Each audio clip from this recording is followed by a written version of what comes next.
of the Faculty of Health Science, Ibu Rufaida Nur Fitriana, Eskup Nurse MKep, our respected Ibu Diah Anantalia, PhD, our expert lecture today. We would like to express our gratitude for the blessing of Allah Subhanahu wa Ta'ala, who on this 11th day of Ramadan, He granted us health and enabling us to attend this hybrid expert lecture today. We extend to deepest thanks to Ibu Diah Anantalia PhD for gracious agreeing to be our esteemed speaker today amidst her extremely busy schedule as an assistant professor at Mahidol University, Thailand. Thank you, uh, Mrs. Diah Anantalia. Before we begin today's event, let us start with collective recitation of Bismillah. Bismillahirrahmanirrahim. This expert lecture will be conducted bilingual. Jadi nanti bisa menggunakan bahasa Indonesia ataupun bahasa Inggris. Jadi kemudian untuk absensi akan disampaikan di kolom chat pada akhir acara. Jadi tolong mengikuti acara ini sampai akhir ya, karena kita memiliki tema dan pembicara yang sangat luar biasa, jadi jangan sampai dilewatkan seperti itu. Okay, the title of today's expert lecture is Global Roles and Strategy for Increasing Physical Activity in Preventing Non-Communicable Disease in Adolescent and Vulnerable Populations. Di olahraga ini adalah sesuatu hal yang sangat esensial ya, bahwa olahraga memiliki banyak sekali keuntungan seperti menurunkan kadar kolesterol, mengontrol berat badan, kemudian memperbaiki postur tubuh, memperbaiki bahkan saya melihat mungkin ke Ibu Lia, saya itu adalah sekarang suka olahraga khususnya di gym, dan for your information ternyata di gym itu usia 50 dan 60 itu look like younger than their age gitu. Jadi bahwa olahraga itu bisa uh, make you younger gitu.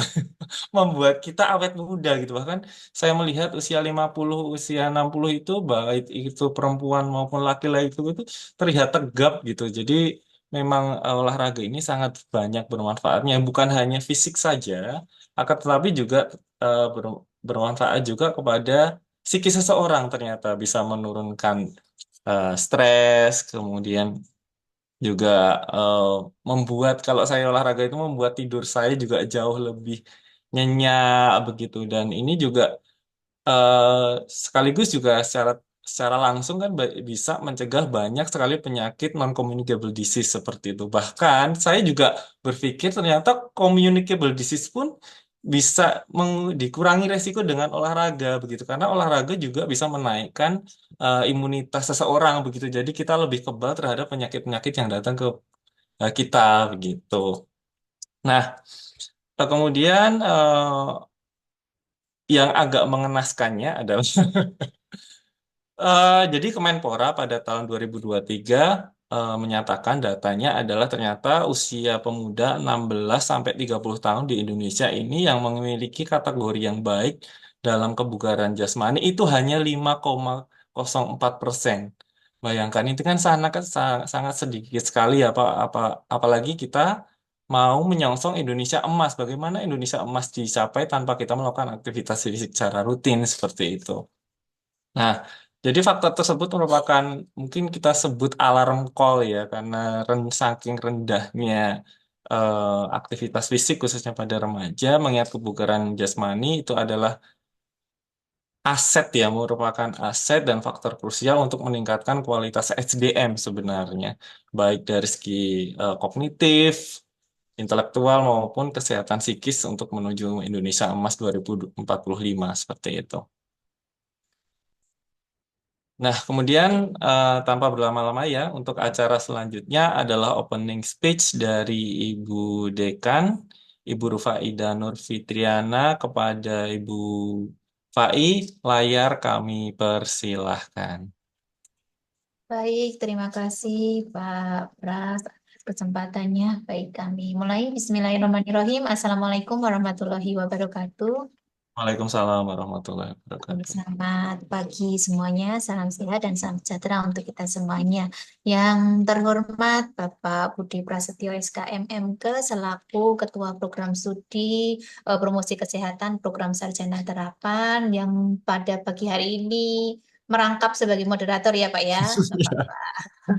Oke. Kemudian yang kami hormati narasumber pada kuliah pakar Ibu Dia Anantalia Widyastari PhD. Salam kenal Ibu. Oke, selamat menunaikan ibadah puasa. Semoga diberikan kelancaran dalam berpuasa di sana juga. Oke. Kemudian yang kami hormati mungkin Bapak-bapak tim maupun Bapak dosen dan juga tim yang dari Prodi yang sudah menyiapkan untuk kuliah pakar.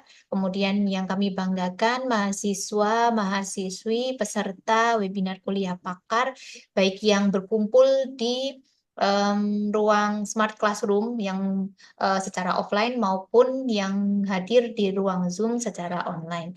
Alhamdulillah di pagi hari ini sesuai dengan jadwal yang sudah ditentukan dari program studi di hari Rabu tanggal 11 Maret 2025 ini kita akan menyelenggarakan kegiatan webinar kuliah pakar dengan tema yang disampaikan kepada kami yaitu peran dan strategi global untuk meningkatkan aktivitas fisik dalam pencegahan penyakit tidak menular pada remaja dan populasi rentan.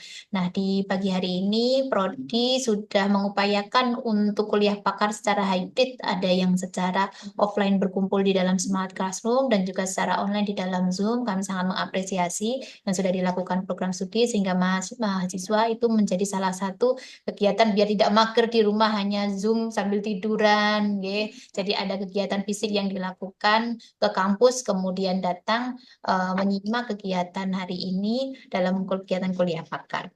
Kami mengucapkan terima kasih banyak kepada Ibu Dia Anantalia yang sudah berkenan untuk memberikan materi pada pagi hari ini. Oke, semoga menjadi amal ibadah Ibu dan memberikan kemanfaatan untuk kami semuanya. Kemudian juga kami memberikan apresiasi kepada program studi tadi sudah secara hybrid lebih selangkah lebih ke depan dibandingkan dengan kuliah pakar sebelumnya. Kemudian tema yang disampaikan juga sekarang ini terkait dengan tema global sehingga tidak hanya masalah nasional yang menjadi fokus, tetapi yang akan disampaikan di hari ini seperti yang disampaikan tadi juga akan nano-nano ya dengan bahasa Indonesia maupun dengan bahasa Inggris bisa dicampur-campur jadi itu juga menjadi inovasi bagi program studi dalam penyelenggaraan kuliah pakar yang memang secara reguler dilaksanakan oleh program studi paling tidak dalam satu semester 2 kali. Sehingga tantangan bagi Pak Pras dan kawan-kawan untuk besoknya ini mau seperti apa lagi kuliah pakar yang inovatif dan juga menarik bagi mahasiswa. Kemudian di kuliah pakar ini yang sudah diselenggarakan memang sesuai dengan tujuan baik dari fakultas maupun dari program studi, utamanya di program studi kegiatan kuliah pakar harus sesuai dengan keilmuan yang ada di program studi, sesuai dengan visi misi dan di fakultas harus sesuai dengan tujuan dari fakultas yaitu menghasilkan tenaga kesehatan yang kompeten dan juga unggul sehingga salah satu kegiatannya adalah melalui kuliah pakar ini. Kami sangat berharap kuliah pakar di pagi hari ini dapat memberikan kebermanfaatan untuk semuanya, dapat memberikan ilmu yang dapat diterapkan oleh mahasiswa maupun oleh kami selaku audiensi dalam kuliah pakar ini, sehingga apa yang menjadi tujuan dari prodi dan juga fakultas dapat terwujud. Selamat menikmati kuliah pakar bagi teman-teman semuanya. Silakan bisa berdiskusi secara aktif dan juga menyerap segala informasi yang bisa diberikan sehingga dapat diaplikasikan dalam kehidupan sehari-hari maupun sebagai tambahan materi yang bisa didapatkan teman-teman dalam pembelajaran dalam promosi kesehatan. Mungkin itu yang bisa kami sampaikan. Semoga hari ini dapat berjalan dengan lancar, tetap sehat dan tetap semangat semuanya. Kami akhiri. Wassalamualaikum warahmatullahi wabarakatuh. Waalaikumsalam warahmatullahi wabarakatuh. Terima kasih kepada Ibu Fai atas opening speech-nya. Baik, sebelum kita ke main event, saya akan membacakan CV dari Ibu Anantalia, Dia Antalia Widyastari, PhD, born in Semarang.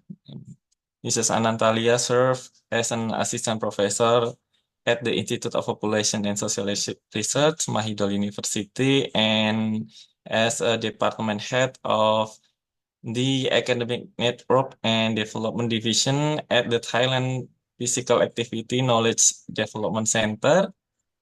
Mrs. Anantalia completed her PhD at the Institute of Population and Social Research at Mahidol University. She also earned her master degree through a sandwich program in a sexual and reproductive health and a master in a health promotion from Diponegoro University. Kemudian untuk penelitiannya ini, aduh nggak kebaca ini sehari kalau dibaca semuanya. Baik, saya baca secara umum saja ya bahwa Ibu Anantalia ini sangat aktif sekali dalam penelitian, khususnya tentang aktivitas fisik, kesehatan reproduksi, kemudian family planning, and so on, banyak sekali, baik di tingkat nasional maupun internasional dengan berbagai macam founding ini ya. Saya baca sampai wow, foundingnya luar biasa sekali, baik, baik dari nasional di Thailand sendiri ataupun di internasional juga banyak. Dan juga publish jurnal juga sudah tidak terhitung lagi, sangat banyak sekali berlembar-lembar kalau kita lihat. Baik, tanpa berlama-lama lagi kita masuk ke acara inti. Nanti untuk yang pertama adalah penyampaian materi dari narasumber yang sangat luar biasa pada hari ini, dan kemudian setelah penyampaian materi, kita akan lanjut dengan sesi diskusi. Kepada Ibu Anantalia, layar kami persilahkan. Terima kasih. Assalamualaikum warahmatullahi wabarakatuh. Waalaikumsalam. Salam dari Thailand. Terima kasih sebelumnya atas undangannya, Pak Pras dan Ibu Dekan atas sambutannya yang luar biasa hangat. Senang saya rasanya eh, bisa ngomong bahasa Indonesia karena sehari-hari kan nggak bisa ya, nggak ada yang diajak ngomong bahasa Indonesia. Jadi kesempatan ini nanti saya pergunakan untuk mungkin saya bisa bicara bahasa Indonesia atau kadang mix atau nanti saya undang adik-adik teman-teman semua yang ada di Solo untuk eh, bisa bolehlah apa kita exercise dengan bahasa Inggris atau dengan bahasa Indonesia manapun yang paling nyaman. Gitu ya. Saya share dulu slide saya, boleh? Monggo silakan, Mbak. Ya,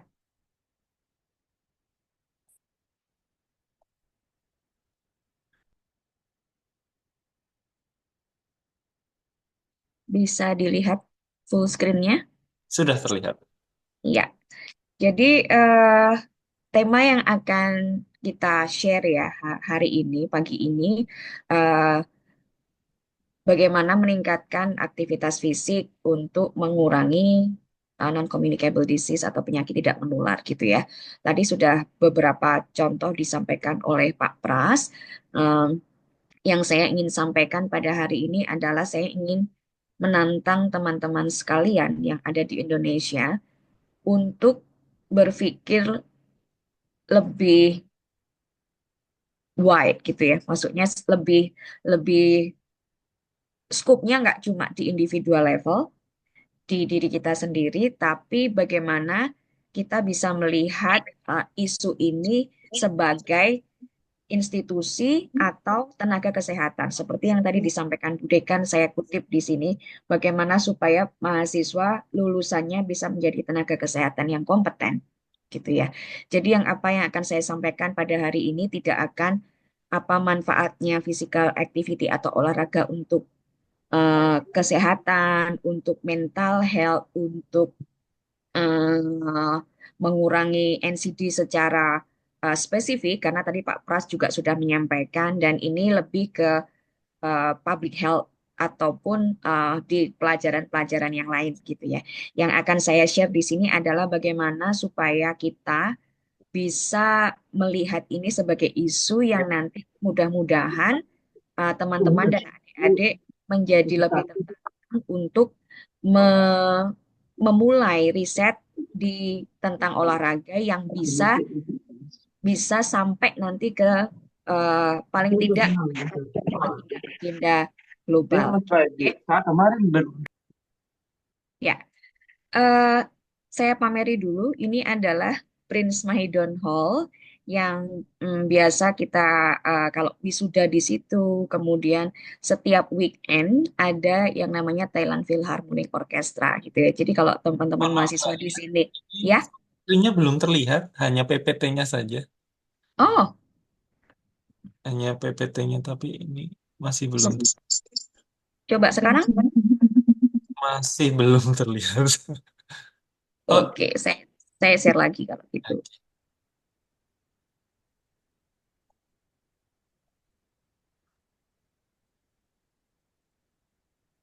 Ini sudah terlihat belum? ini untuk full screen. Ya, sudah, sudah, Sudah, sudah. sudah kelihatan gedungnya.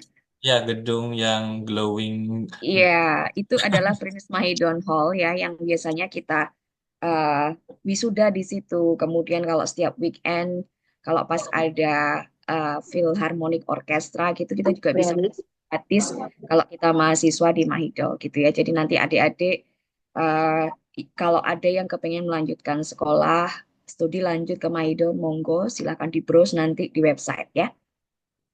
Ya, sekilas saja saya dulu belajar di FKM Undip tahun 97 sampai 2002, kemudian melanjutkan master di eh, Promkes ya, di Promkes Undip. Kita ketemu Pak Pras itu di Promkes waktu S2 ya, Pak Pras junior saya waktu itu. Kemudian saya melanjutkan sandwich program dan PhD di Mahidol University. Eh, Alhamdulillah waktu itu dapat grant untuk postdoc di IPSR juga untuk riset tentang physical activity dan belum sempat postdocnya selesai, saya sudah disarankan untuk mendaftar sebagai dosen pengajar. Jadi sampai sekarang masih di IPSR gitu ya. Eh, tapi tadi sedikit koreksi, saya tidak lahir di Semarang, saya lahir di Solo. Ya, jadi seperti rasanya kembali gitu ya ke tanah kelahiran saya. Saya senang sekali ketemu dengan orang-orang Solo karena setiap kali saya pulang saya biasanya selalu mampir Solo karena masih banyak keluarga yang ada di sana. Oke. Jadi ini nanti yang akan kita share untuk kurang lebih 1 jam ke depan. Mudah-mudahan bisa cover semuanya. Kalau enggak pun nanti slide-nya akan saya share ke Pak Pras. Jadi adik-adik dan teman-teman sekalian bisa mungkin nanti lebih jauh mencermati beberapa materi atau mungkin mendalami lebih lanjut dari paparan yang saya sampaikan gitu ya. Mohon maaf saya agak sedikit batuk. Kalau nanti saya putus karena mau batuk, saya off-kan dulu mikrofonnya sebentar. Ya. Ya, jadi di bagian yang pertama saya coba ingin mengulas kembali bagaimana global burden of disease of NCD. Jadi ya, bebannya NCD itu di dunia seperti apa yang diakibatkan oleh physical inactivity, gitu ya. Banyak sekali ternyata eh, di dunia, nggak cuma di Indonesia itu bahwa physical inactivity ini masih menjadi problem public health concern, gitu ya, secara luas. But before that, gitu ya, coba deh kita introspeksi dulu diri kita sendiri. Boleh join di Slido, teman-teman semua. Scan QR code-nya, berapa langkah hari ini yang sudah kita jalan, gitu ya. Step aja. Bisa?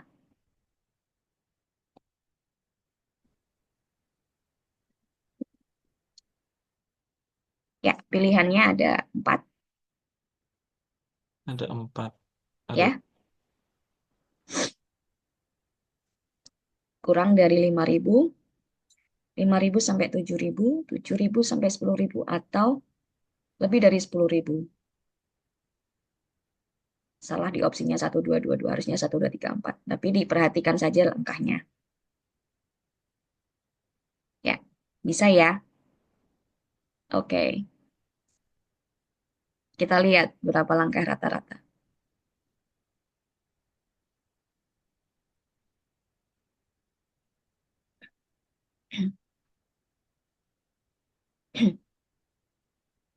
Ya, sebagian besar di opsi yang satu kurang dari 5.000 langkah.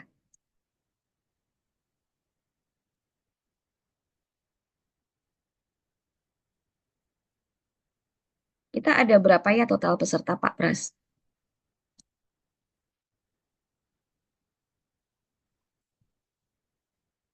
Ada 104 Mbak dia. Oh, oke, 104. Banyak ya. Saya tunggu deh beberapa detik nanti sambil nunggu yang lain juga merespon. Tapi kira-kira gambarannya udah jelas nih.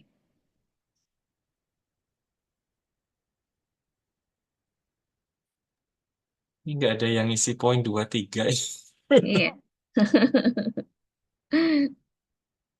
enggak apa-apa. Oke, ada yang lebih dari 5.000. Bagus.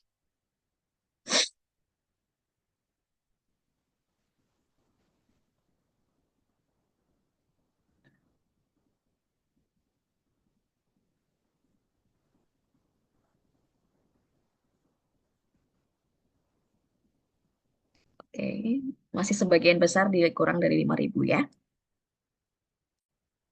Oke, saya tunggu 30 detik lagi.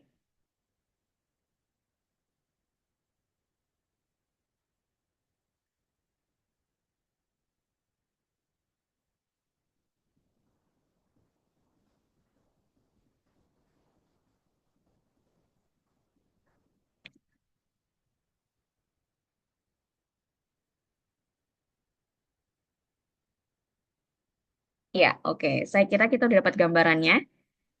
Mungkin ini karena bulan puasa ya. Mungkin bulan puasa. Oke, kalau gitu pertanyaannya saya ubah. Sehari-hari di luar bulan Ramadan, berapa langkah biasanya Anda buat rata-rata?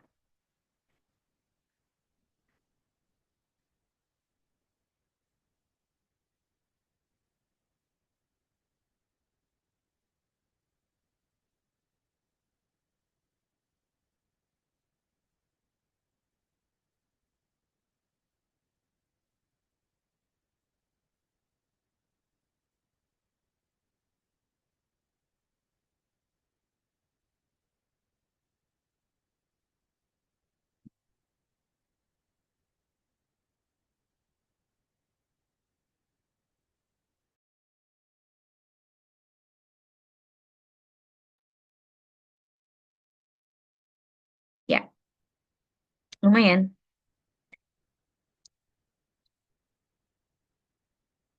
Lumayan. Mudah-mudahan yang di atas 7.000 lebih banyak nih. Puasa langsung ngedrop ya Mbak. Iya, puasa langsung ngedrop. Ya enggak apa-apa. Cuman kan nanti sebetulnya ada tips-tipsnya juga ya. Kalau nge-gym kan masih bisa setelah tarawih. Ya, oke ya. Jadi kira-kira seperti ini Pak Pras situasinya mahasiswa di eh, apa UKH ya namanya, Kusuma Husada ya. Di Kusuma Husada sebelum bulan puasa dan pada waktu bulan puasa. Kira-kira seperti ini kondisinya. Berarti kan banyak tantangannya ya, banyak tantangannya supaya bisa eh, meningkatkan aktivitas fisik ini bahkan untuk adik-adik mahasiswa yang kuliahnya notabene di program studi kesehatan gitu nggih. Ya. Oke, sementara saya sudahi dulu pollingnya. Kita eh, tadi introspeksi saja bahwa bahkan kita yang sudah tahu apa manfaatnya physical activity atau olahraga pun kadang tidak punya kesempatan atau mungkin kurang bisa menciptakan kesempatan untuk berolahraga di antara kesibukan kita gitu nggih. Kalau saya biasanya kalau nggak pas bulan puasa gitu Habis subuh gitu masih bisa jalan muter kampus sekitar 1 jam. Kalau bisa eh, jalan 1 jam kira-kira itu 3,5 sampai 4 kilo. Jalan santai ya, nggak usah lari, jalan santai aja. Habis pulang jalan-jalan masih bisa mandi, masak, nyiapkan bekal makan siang ke kampus, ngajar jam 9 atau setengah 10 dan selanjutnya sampai sore gitu ya. Saya kira kalau teman-teman di Indonesia juga bisa, cuma masalahnya sama ketika saya pulang ke Indonesia itu mau jalan kaki itu susah karena kalau mau jalan di jalan raya bahaya ya nggak ada di eh, kalau di sini itu jalan raya itu ada yang kayak seperti yang safe zone-nya gitu apalagi kalau di kampus itu kita memang ada jogging pad eh, bike line gitu ya jadi untuk olahraga itu memang sangat mendukung environment-nya. Kalau di Indonesia saya waktu itu pas pulang tuh juga bingung nih olahraganya saya mesti kemana harus ke gym kadang kan harus nunggu waktu jamnya buka atau kalau malam saya nggak nyaman juga pergi malam-malam gitu kan ya. Kalau pagi habis subuh jalan udah diklaksonin mulu tuh sama angkot-angkot kalau saya jalan di pinggir kan. Jadi nggak relatif tidak begitu nyaman gitu untuk atmosfernya, environmentnya di Indonesia. Tapi coba kita lihat di sini bahwa ini adalah sudah ada yang pernah lihat ini belum ya? This is burden from NCD. Saya kira sudah ya, sudah paham paling paling tidak familiar teman-teman yang ada di yang kuliahnya kesehatan bahwa sebagian besar dari global burden of disease due to NCD itu uh, physical activity itu contributing quite a lot gitu ya, lumayan banyak. Bahkan ini dari statistiknya di tahun 2021 saja sekitar 18 juta orang meninggal karena NCD sebelum 70 tahun. Ya, asumsinya bahwa mereka itu adalah premature death. Dan premature death itu sebetulnya preventable atau bisa dicegah dengan perubahan perilaku ketika mereka muda gitu ya. Kalau adik-adik coba nanti di riset waktu riset itu sambil di browsing nanti artikel berapa sih usia rata-rata orang mulai kena NCD? 40 ke atas. Ya, 40 ke atas.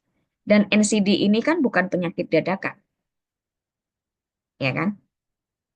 Kronik. Jadi ini adalah akibat dari pola hidup ketika muda. Nah, oleh karena itu saya senang ketika judulnya tadi tentang remaja dan vulnerable populations. Nanti di belakang saya akan coba share ke teman-teman apa yang kita lakukan di Thailand itu kita mulai dari usia di bawah 5 tahun. Program kesehatan, promosi kesehatannya untuk meningkatkan physical activity itu kita mulai sejak di bawah 5 tahun. Remaja kita benar-benar concern karena di usia-usia muda inilah perilaku kesehatan itu terbentuk. Dan kalau sejak muda mereka sudah mulai kita latih untuk berperilaku yang sehat, biasanya ketika dewasa perilaku sehatnya terbawa, itu terbentuk. Syukur-syukur nanti kalau waktu kecil nggak begitu aktif, tapi setelah dewasa seperti Pak Pras, kesadarannya tumbuh, makin rajin olahraga, datang ke gym gitu ya, karena exposure of informations dan kemudian ada fasilitasnya, bisa mengakses, itu akan menjadi satu poin lagi bahwa bagaimana mencegah sedentary behavior, kemudian meningkatkan physical activity-nya di level individual gitu ya.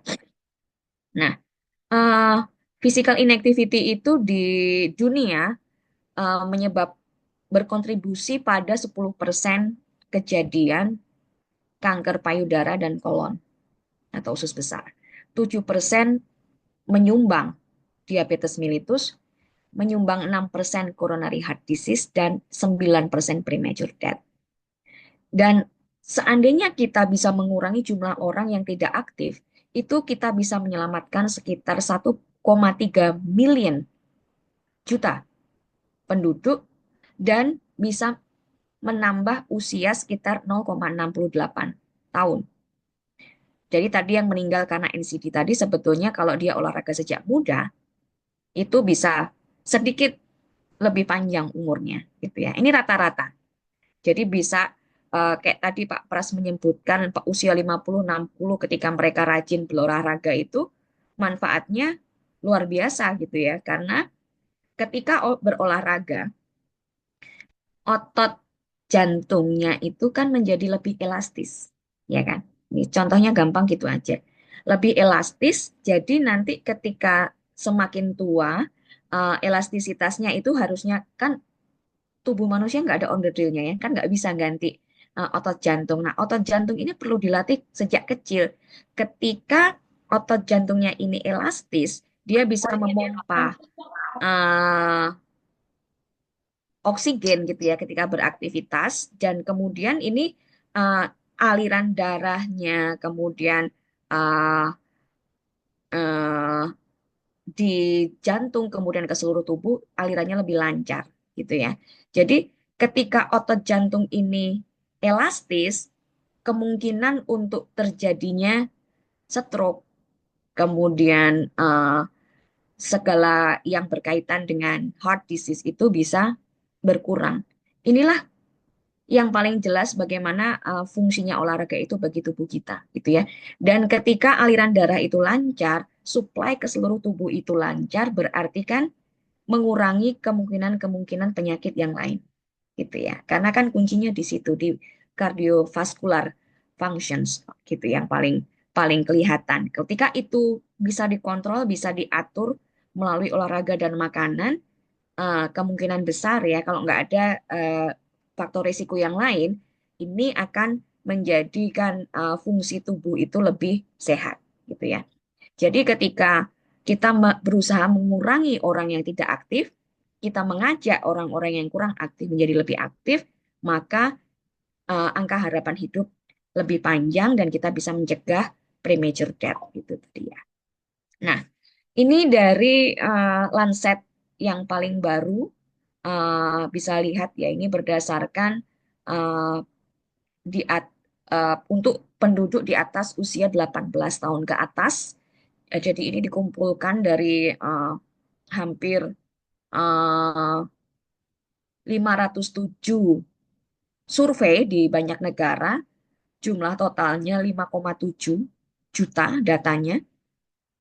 Ini menunjukkan bahwa kalau yang kuning ini prevalence insufficient, berarti persentase orang yang tidak aktif ya. Ini kita data ini adalah tentang persentase orang yang tidak aktif. Nah, kita lihat semakin tua warnanya itu berarti semakin banyak orang yang tidak aktif. Coba lihat di Indonesia prevalensinya berapa? Sebetulnya itu yang tidak aktif di bawah 20% kalau berdasarkan survei ini gitu ya. Thailand sedikit lebih, ya kurang lebih sama dengan Indonesia. Banyak negara di Afrika, bahkan di negara maju yang justru jumlah orang yang kurang aktifnya lebih tinggi, gitu ya. Nah, nanti bagaimana sih caranya ini? Boleh nanti dicari itu artikelnya kalau kepingin tahu lebih banyak. Kontributornya siapa kalau dari Indonesia, kemudian kalau dari Thailand kebetulan dari IPSR, dari institut kami. Karena kita di IPSR itu kita setiap tahun kita survei physical activity seluruh satu negara. Jadi itu national representative. Setiap tahun kita punya surveillance system. Jadi kita punya data sejak 2012 sampai sekarang dan itu setiap tahun datanya diperbarui. Dan data itu dipergunakan oleh pemerintah Thailand. Ini yang luar biasa gitu kan. Indonesia susah kan? Gimana kita bisa riset dan data kita dipakai oleh pemerintah? Itu susahnya luar biasa. Nanti kita cerita-cerita di situ kalau ada yang tertarik, boleh dieksplor lebih. Ya, secara umum ya, 1 dari 4 orang dewasa itu tidak memenuhi kriteria WHO. Gitu. Lebih dari 80% remaja tidak bisa memenuhi yang direkomendasikan oleh WHO. Dan dari 20-30% dari mereka yang mengalami peningkatan faktor risikonya dibandingkan mereka yang aktif gitu ya. Nah, ini bisa dilihat kalau data tentang remaja itu seperti ini datanya. Dari 2001, 2016 kita bandingkan anak-anak laki-laki dan perempuan ya, remaja putri dan remaja laki-laki di seluruh dunia. Ini rata-rata sama. bahwa ini adalah yang tidak aktif ya. Yang tidak aktif itu tinggi di atas 80% rata-rata. Jadi yang cuma 20% saja yang kira-kira anak-anak di dunia itu, remaja di dunia itu yang sudah memenuhi kriteria WHO. Seberapa banyak sih kecukupan physical activity menurut WHO nanti kita bahas. Ya, ini di Thailand gitu ya, yang seperti yang kita sampaikan tadi berdasarkan angka, berdasarkan usia. Ya, jadi kita lihat yang paling tidak aktif itu justru ketika anak-anak.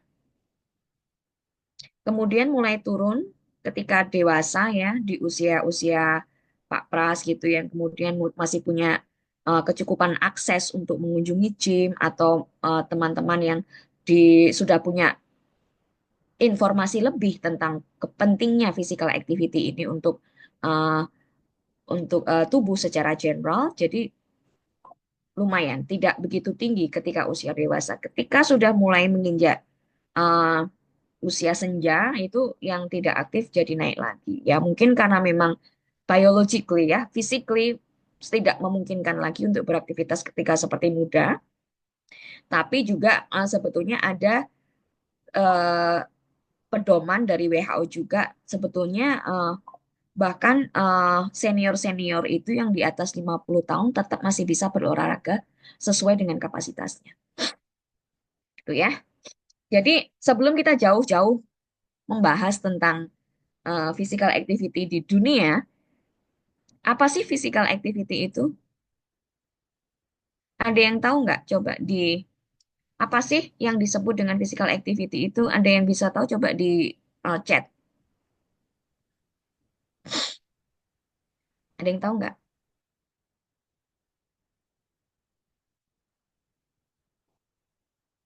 Ya, jadi ini ya.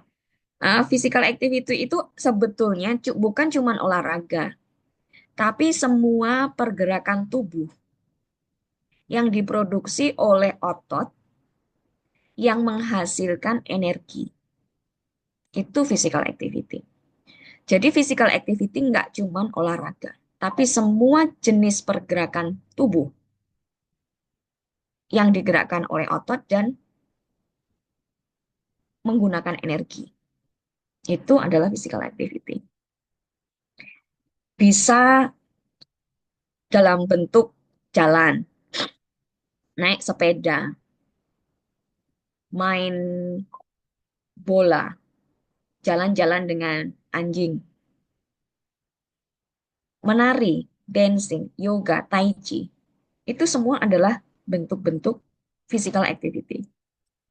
Ya, ketika para petani menanam padi itu physical activity. Membersihkan rumah, kemudian berkebun. Mereka yang bekerja di pabrik, di konstruksi, itu juga bisa disebut sebagai physical activity. It can be done at work or around the home, everywhere. Itu ya. Nah, berapa lama sih sebetulnya durasi dan seberapa intensitas seperti apa yang sebetulnya seseorang harus lakukan supaya dapat manfaat kesehatan yang optimal dari olahraga ini, dari physical activity ini. Ada yang tahu nggak? Kalau ada yang tahu boleh uh, mikrofonnya. Berapa lama sih sebetulnya durasinya yang baik dan intensitasnya seperti apa?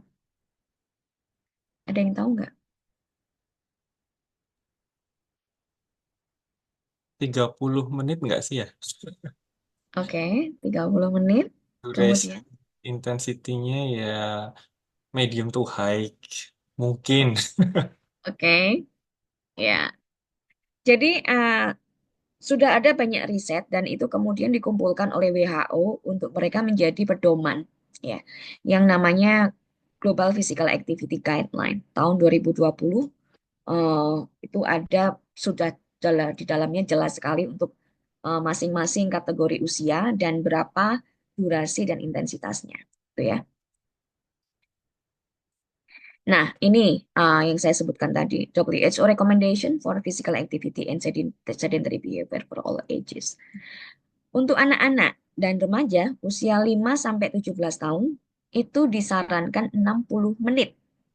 Moderate to vigorous intensity physical activity. Gitu ya. Across the week. 3 hari diantaranya muscle strengthening yang berkaitan dengan otot dan tulang. Jadi ada beberapa aktivitas yang khusus bisa untuk memperkuat tulang dan otot. Tapi hari-harinya minimal, jadi kalau teman-teman punya adik, bapak ibu punya anak-anak yang masih usia 5 sampai 17 tahun, coba dibuatkan kegiatan supaya mereka bisa aktif paling tidak 60 menit per hari. Tuh ya. Ini berdasarkan WHO. Untuk orang dewasa, ya, untuk dewasa itu 18 tahun sampai 64 tahun, itu 150 menit moderate intensity, 150 menit sampai 300 menit moderate to moderate intensity, atau 75 menit sampai 150 menit vigorous intensity per week. 1 minggu. Kira-kira nyampe nggak? Nyampe nggak? Gitu ya.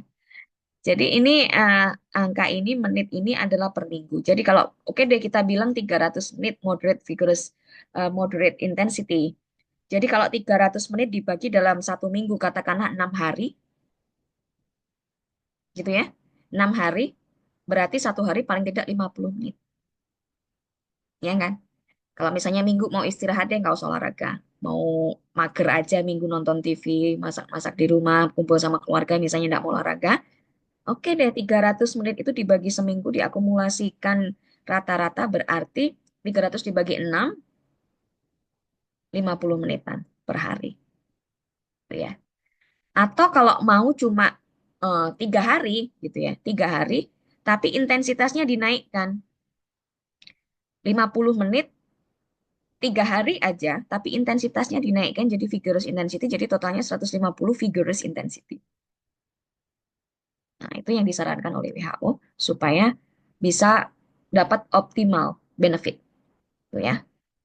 Nah, untuk masih untuk orang dewasa disarankan 2 hari itu untuk muscle strengthening. Tuh.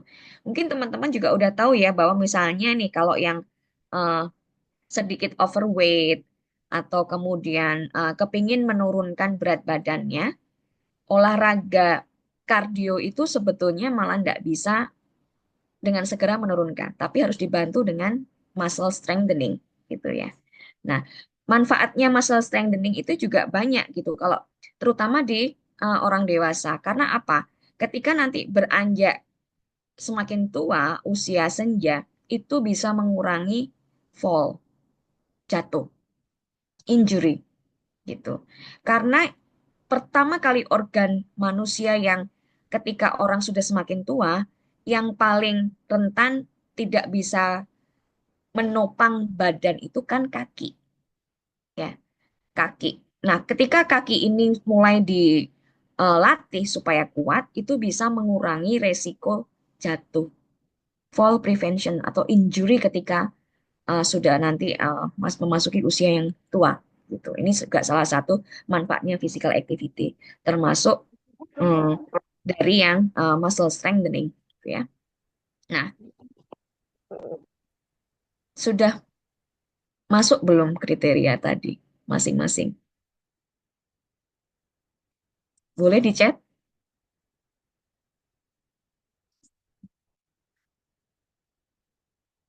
Pak Pras nanti bisa lihat berapa yang kira-kira sudah memenuhi kriteria WHO.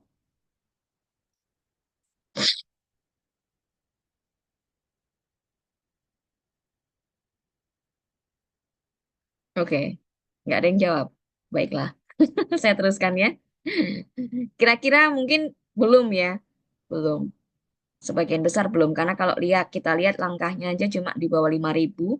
Langkah itu kalau jalan kaki biasa itu mungkin 80% masih light intensity, belum ke vigorous ya.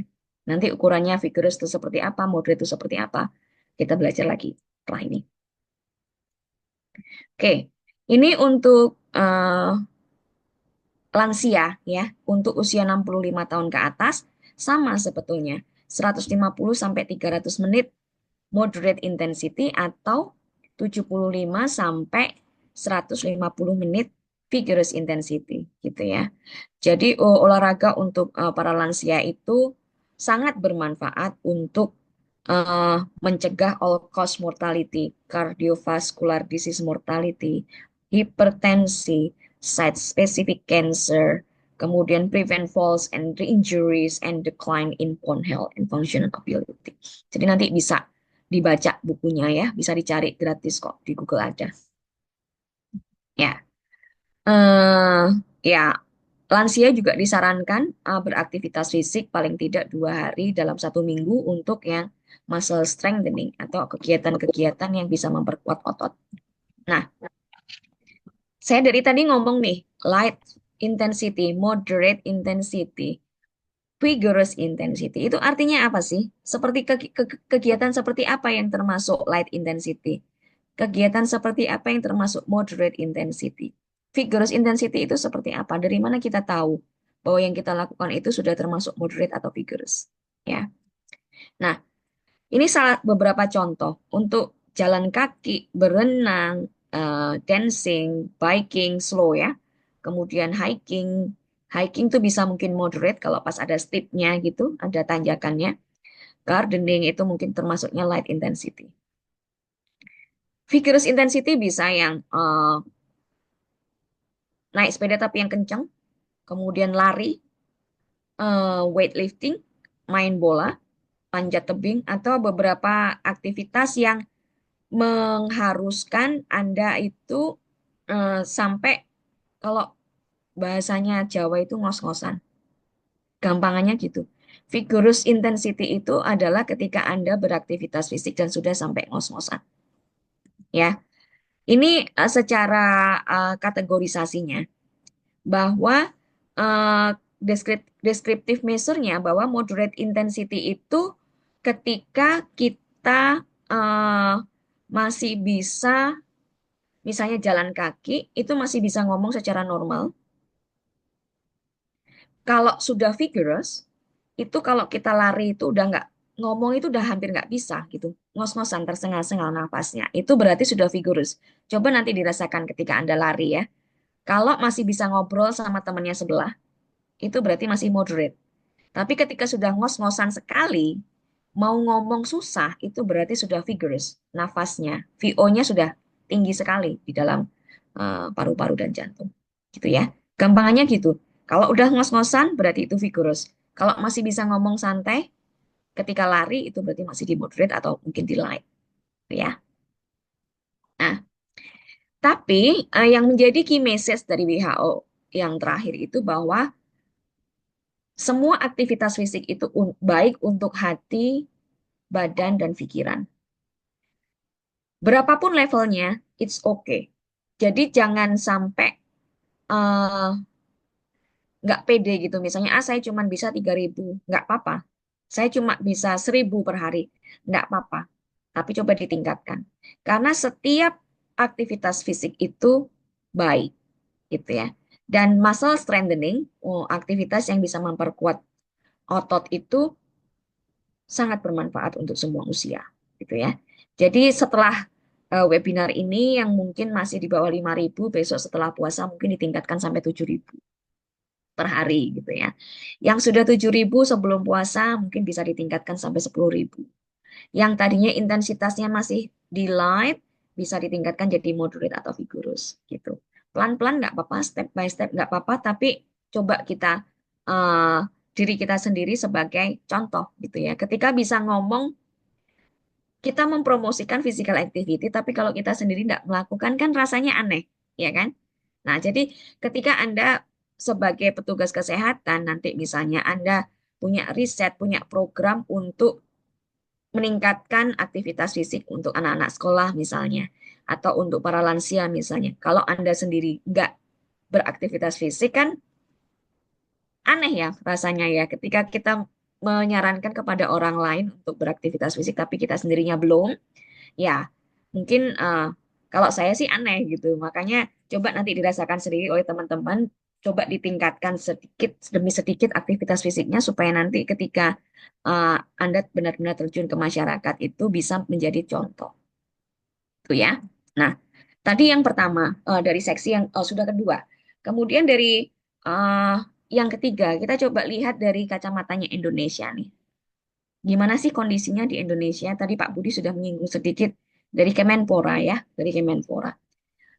Kita coba lihat, kita cermati surveillance datanya seperti apa. Risetnya di Indonesia seperti apa. Kemudian budgetnya di Indonesia seperti apa. Gitu ya. What do we know so far? Sebetulnya berapa persen orang Indonesia yang sudah mempunyai kecukupan aktivitas fisik? Ada yang tahu nggak? Orang Indonesia, seluruh Indonesia in general atau rata-rata, berapa? Ada yang tahu nggak?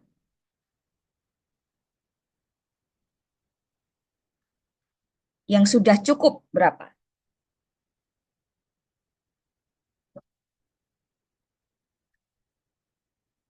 Nasional data ya. Ini adalah dari Riskesdas 2018. 66,5% orang Indonesia menyatakan dirinya sudah cukup berolahraga.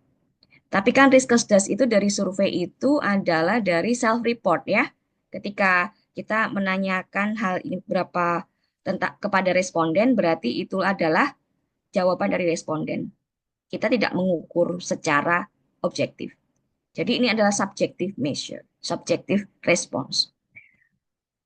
Untuk usia 10-14 tahun ada 35% yang sudah memenuhi kecukupan dan remaja 15-19 tahun ada 50%. Tuh. Nah, itu datanya 2018 ya. Nah, bagaimana dengan data tahun 2000 sampai 2019, 2020, 2021? Kita punya enggak data setiap tahun di Indonesia? Enggak ada. Sayangnya belum ada. Nasional data tentang kecukupan aktivitas fisik orang Indonesia setiap tahunnya belum didokumentasikan. Kalaupun ada itu dari survei dan survei itu dilakukan paling tidak setiap 5 tahun sekali. Dan itu pun belum selalu ada. Nah, apakah ada data nasional? Ada berdasarkan survei-survei yang seperti Riskesdas tadi ada.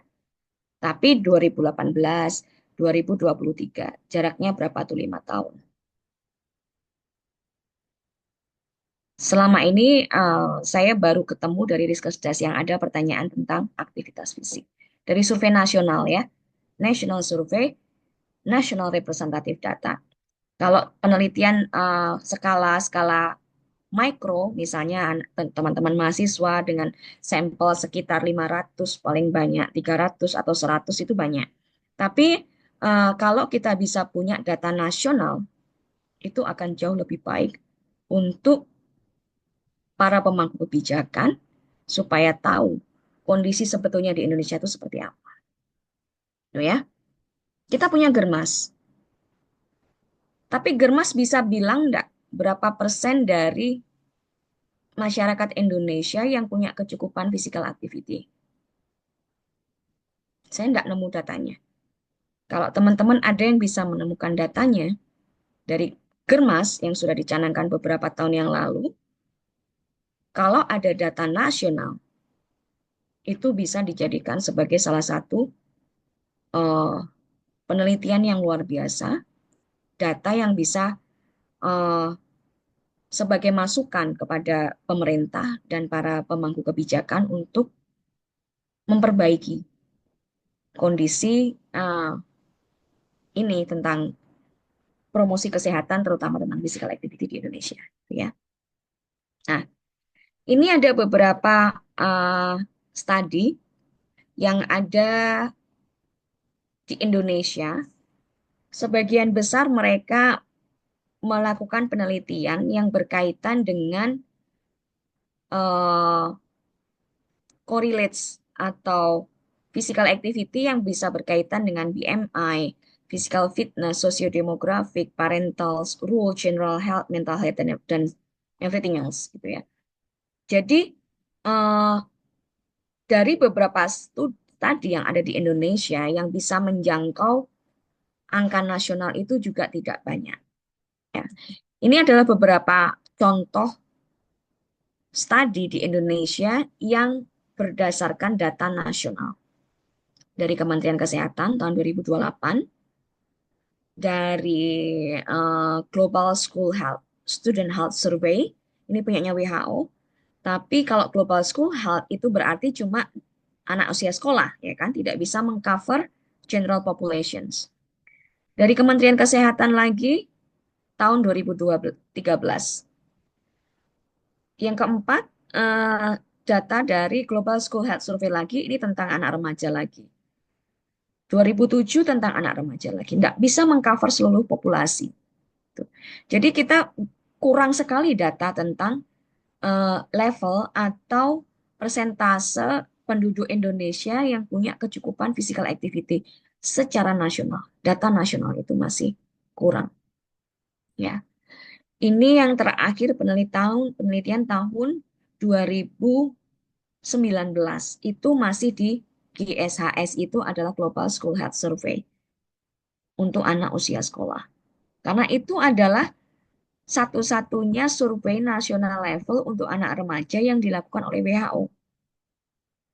Gitu. Yang untuk seluruh populasi itu sebetulnya ada dilakukan oleh Riskesdas, tapi setiap 5 tahun sekali. 2018, 2023, dan itu pun datanya untuk mengakses agak susah gitu ya. Saya tuh sedihnya gitu, saya ini orang Indonesia, saya kepingin menganalisis datanya orang Indonesia supaya bisa bermanfaat gitu ya. Jadi survei semacam Riskesdas itu mereka mengumpulkan data yang luar biasa banyak, tapi untuk mengaksesnya susah. Kita harus menulis proposal, kemudian eh, nggak tahu masih bayar apa enggak ya. Kalau zaman dulu kayaknya harus bayar satu variabel berapa. Itu kan aneh ya. Maksudnya kita mau bantu menganalisis datanya, tapi prosedurnya susah, lama, dan kadang-kadang masih harus bayar. Makanya kami di IPSR Mahidol itu eh, kita biasanya pakai SDKI. SDKI itu tapi sayangnya nggak ada physical activity. Karena kita di Demographic Institute, kita biasa pakai Indonesia Demographic and Health Survey. Itu datanya dibeli oleh Amerika ke yang namanya Measure DHS, Demographic Health Survey seluruh dunia. Itu dikumpulkan di websitenya Measure. Jadi itu data seluruh dunia, demografik data dan kesehatan itu ada. Jadi yang kita pakai biasanya kalau kita mau menganalisis data dari situ. Atau dari yang namanya IPAMS, International Public Something gitu ya. Itu data sensus. Data sensus seluruh dunia dikumpulkan oleh universitas, salah satu universitas di Amerika juga. Jadi mereka beli itu data sensus dari seluruh dunia, kita bisa pakai for free.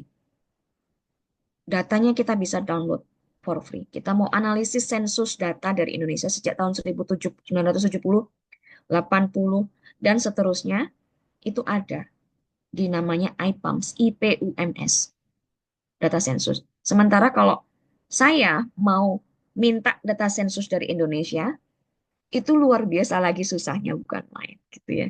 Jadi sementara ini kita masih bisa analisis tapi pakai public domain yang sudah ada di domain publik, jadi kita bisa download for free. Cuma register aja. Kalau ada yang tertarik nanti silakan tulis email ke saya kasih nanti link-linknya dan bagaimana cara registrasinya gitu ya. Nah, saya tidak tahu bagaimana update terakhirnya tentang anggaran yang ada di Indonesia sekarang. Banyak sekali kabar-kabarnya bahwa semua dipotong gitu ya, untuk pendidikan dipotong, untuk kesehatan dipotong. Mudah-mudahan sih nggak terlalu banyak potongannya. Jadi anggaran untuk promosi kesehatan masih banyak. Dan untuk teman-teman tahu, bahkan untuk anggaran kesehatan misalnya ini ditetapkan 5,6 dari APBN, Itu tahu nggak berapa yang ditetapkan untuk promosi kesehatan? 0,00 sekian. Ya, itu rata-rata. Coba nanti kalau ada yang bisa browsing ke Kementerian Keuangan, coba boleh dicari dan nanti saya diinfo kalau saya salah. Mungkin sekarang udah naik jadi 5%. Saya senang sekali ya. Anggaran untuk promosi kesehatan. Jadi kan anggaran untuk kesehatan itu 5,6 dari total APBN. Dan dari anggaran kesehatan itu berapa persen yang untuk promosi kesehatan? Coba itu nanti dicari monggo. Dan saya diinfo kalau ketemu ya. Karena yang saya cari tahun mungkin 2, 3 tahun, 4 tahun yang lalu itu anggaran promosi kesehatan masih 0, sekian. Belum ada 1% dari total anggaran kesehatan. Gitu ya. Mudah-mudahan sih sekarang sudah bagus. Nah, nah, ini ada beberapa laporan dari Kemenpora tentang industri olahraga. Oke, kita agak optimis ya bahwa mereka banyak masyarakat yang mulai beli sepatu olahraga, pakaian olahraga, tiket pertandingan, kemudian sewa tempat latihan. Ini bisa jadi satu indikator baru bahwa kesadaran masyarakat untuk berolahraga itu meningkat. Ini boleh jadi salah satu indikator yang baik. Nah, mereka juga menganalisis tentang literasi fisik. Ya, ini ada datanya dari tahun 2021 dari Kementerian Pemuda dan Olahraga, Kemenpora lagi. Tapi pertanyaan saya, kenapa ukuran-ukurannya ini tidak sama dengan ukuran global? Di global itu tidak menyoroti tentang literasi fisik, tapi physical activity level. Ya, jadi walaupun Kemenpora berargumen bahwa peningkatan literasi fisik pada gilirannya akan meningkatkan angka partisipasi dalam berolahraga, tapi bukan indikator itu sebetulnya yang bisa di di highlight supaya kita bisa tahu data Indonesia dan kita bisa compare ya, kita bisa bandingkan dengan global. Kalau kita tidak mengikuti indikator global, kita tidak bisa membandingkan. Kalau kita tidak bisa membandingkan, akan susah untuk berbicara kepada government dari pemerintah Indonesia bahwa kita itu tertinggal loh gitu di isu ini gitu. Karena kita tidak punya indikator yang bisa membandingkan dibandingkan dengan negara-negara lain. Nah, ini sudah ada physical fitness for adolescents, tingkat kebugaran jasmani. Tadi Pak Pras di awal menyebutkan sekitar 5% saja yang mempunyai tingkat kebugaran jasmani. Mungkin datanya sekitar ini ya. Yang baik ini ya 5,01% ini. Ini yang dari Kemenpora. Untuk anak-anak usia 10 sampai 5 tahun. Kebugaran jasmani, physical fitness. Lagi-lagi ini bukan indikator global. Nah, different indicator does not uh, reflect di refer to global indicators. So, jadi ini sekali lagi nggak bisa dibandingkan. Sudah ada physical activity intensity of Indonesian children and youth. Ini ada data tentang anak-anak dan pemuda dari Kemenpora juga. Sangat ringan, ringan, sedang, cukup berat, dan berat. Tapi dari laporan itu, saya nggak jelas apakah data ini nasional representatif. Sampelnya berapa? Apakah mewakili seluruh Indonesia? Nah, kemudian mereka pakai indikator ini caranya mengukur seperti apa? Pakai toolsnya siapa? Gitu ya. Cara mengukur physical activity ini bagaimana cara mereka menanyakan kecukupan aktivitas fisik ini kepada sampel? Itu tidak jelas di laporan itu. Nah, oleh karena itu nanti teman-teman yang ada di sini mudah-mudahan kita bisa sama-sama belajar ya. Ini indikator yang standar. Jadi kalau kita main indikator di indikator standar, global standard, itu nanti penelitian kita bisa dibandingkan dengan global gitu. Angka-angkanya bisa dibandingkan. Gitu ya. Nah, yang saya bisa share ke teman-teman sekalian bahwa kita di Thailand itu berusaha untuk supaya penelitian kita itu sudah mengikuti standar-standar yang ditetapkan oleh WHO. Gitu ya. Kita ada yang namanya Thailand Physical Activity Knowledge Development Center. Officially ini lahir ketika COVID sekitar 2020. Tapi sebelum itu kita sudah ada research group tentang physical activity dari sejak 2012.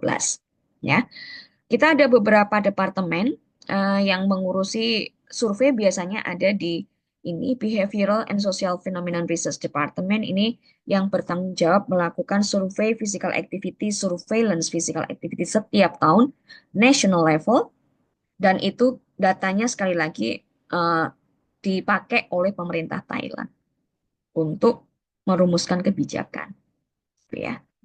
Nah, yang kita lakukan di TPAC, di Research Center kami itu yang pertama kita berusaha memberikan data. Karena kita di Research Institute ya, di Mahidol University kami di Research Institute dan Research Center kami Physical Activity itu dipercaya oleh pemerintah Thailand untuk melakukan penelitian, surveillance, data yang bisa dipakai untuk refining the strategy in health promotion in Thailand gitu ya. Memperbaiki, refining, I don't know what to say. Jadi supaya strateginya itu lebih mengena gitu ya. Kadang-kadang kan ada tuh program di Indonesia diberi dana banyak misalkan, tapi tidak mengena targetnya gitu kan. Nah, tapi berdasarkan data yang akurat, yang reliable, program-program dan kebijakan yang dilakukan di Thailand itu akan tetap tepat sasaran. Kemudian kami juga melakukan intervensi-intervensi. Ketika kita sudah punya data yang baik ya, database-nya bagus, setiap tahun bisa diamati, kita bisa tahu nih, oke, ternyata yang paling tidak aktif itu anak-anak usia di bawah 5 tahun. Nah, kita kan bisa desain penelitian, intervensi, bagaimana supaya meningkatkan aktivitas fisiknya anak-anak. Nah, itu di yang nomor 2, designing intervention atau developing model. Polusi advokasi gitu. Kita juga dari data yang kita punya, kita bandingkan dengan global dunia, kemudian kita bisa pakai ini untuk mengadvokasi pemerintah.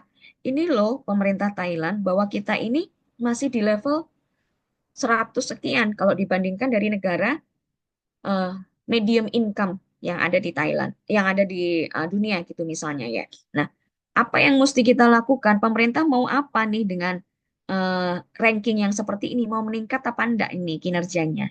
Nah, seperti itu. Kalau kita punya data yang bagus, bisa dibandingkan seluruh dunia, itu bisa jadi salah satu advokasi yang baik untuk kepada pemerintah.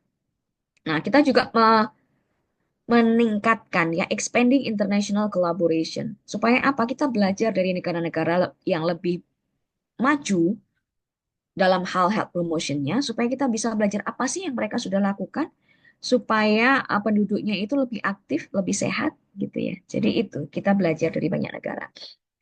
Nah, ini adalah data Thailand untuk average daily MVPA atau moderate vigorous physical activity Thai children usia 6 sampai 17 tahun. Ini adalah yang ini menitnya ya. Tadi kan ingat nggak berapa anak-anak harusnya sampai remaja? 60 menit, ya kan? 60 menit. Tapi ini adalah rata-rata menit dari seluruh anak Thailand usia 6 sampai 17 tahun dari 2012 sampai 2019 itu masih belum sampai 60 menit. Gitu ya. Nah, ini adalah salah satu intervensi yang saya sampaikan tadi. Kita mempromosikan whole of school approach, promoting physical activity for children at schools, gitu ya. Jadi kita pakai 4PC model, active policy, active people, active program, active place, dan active classroom.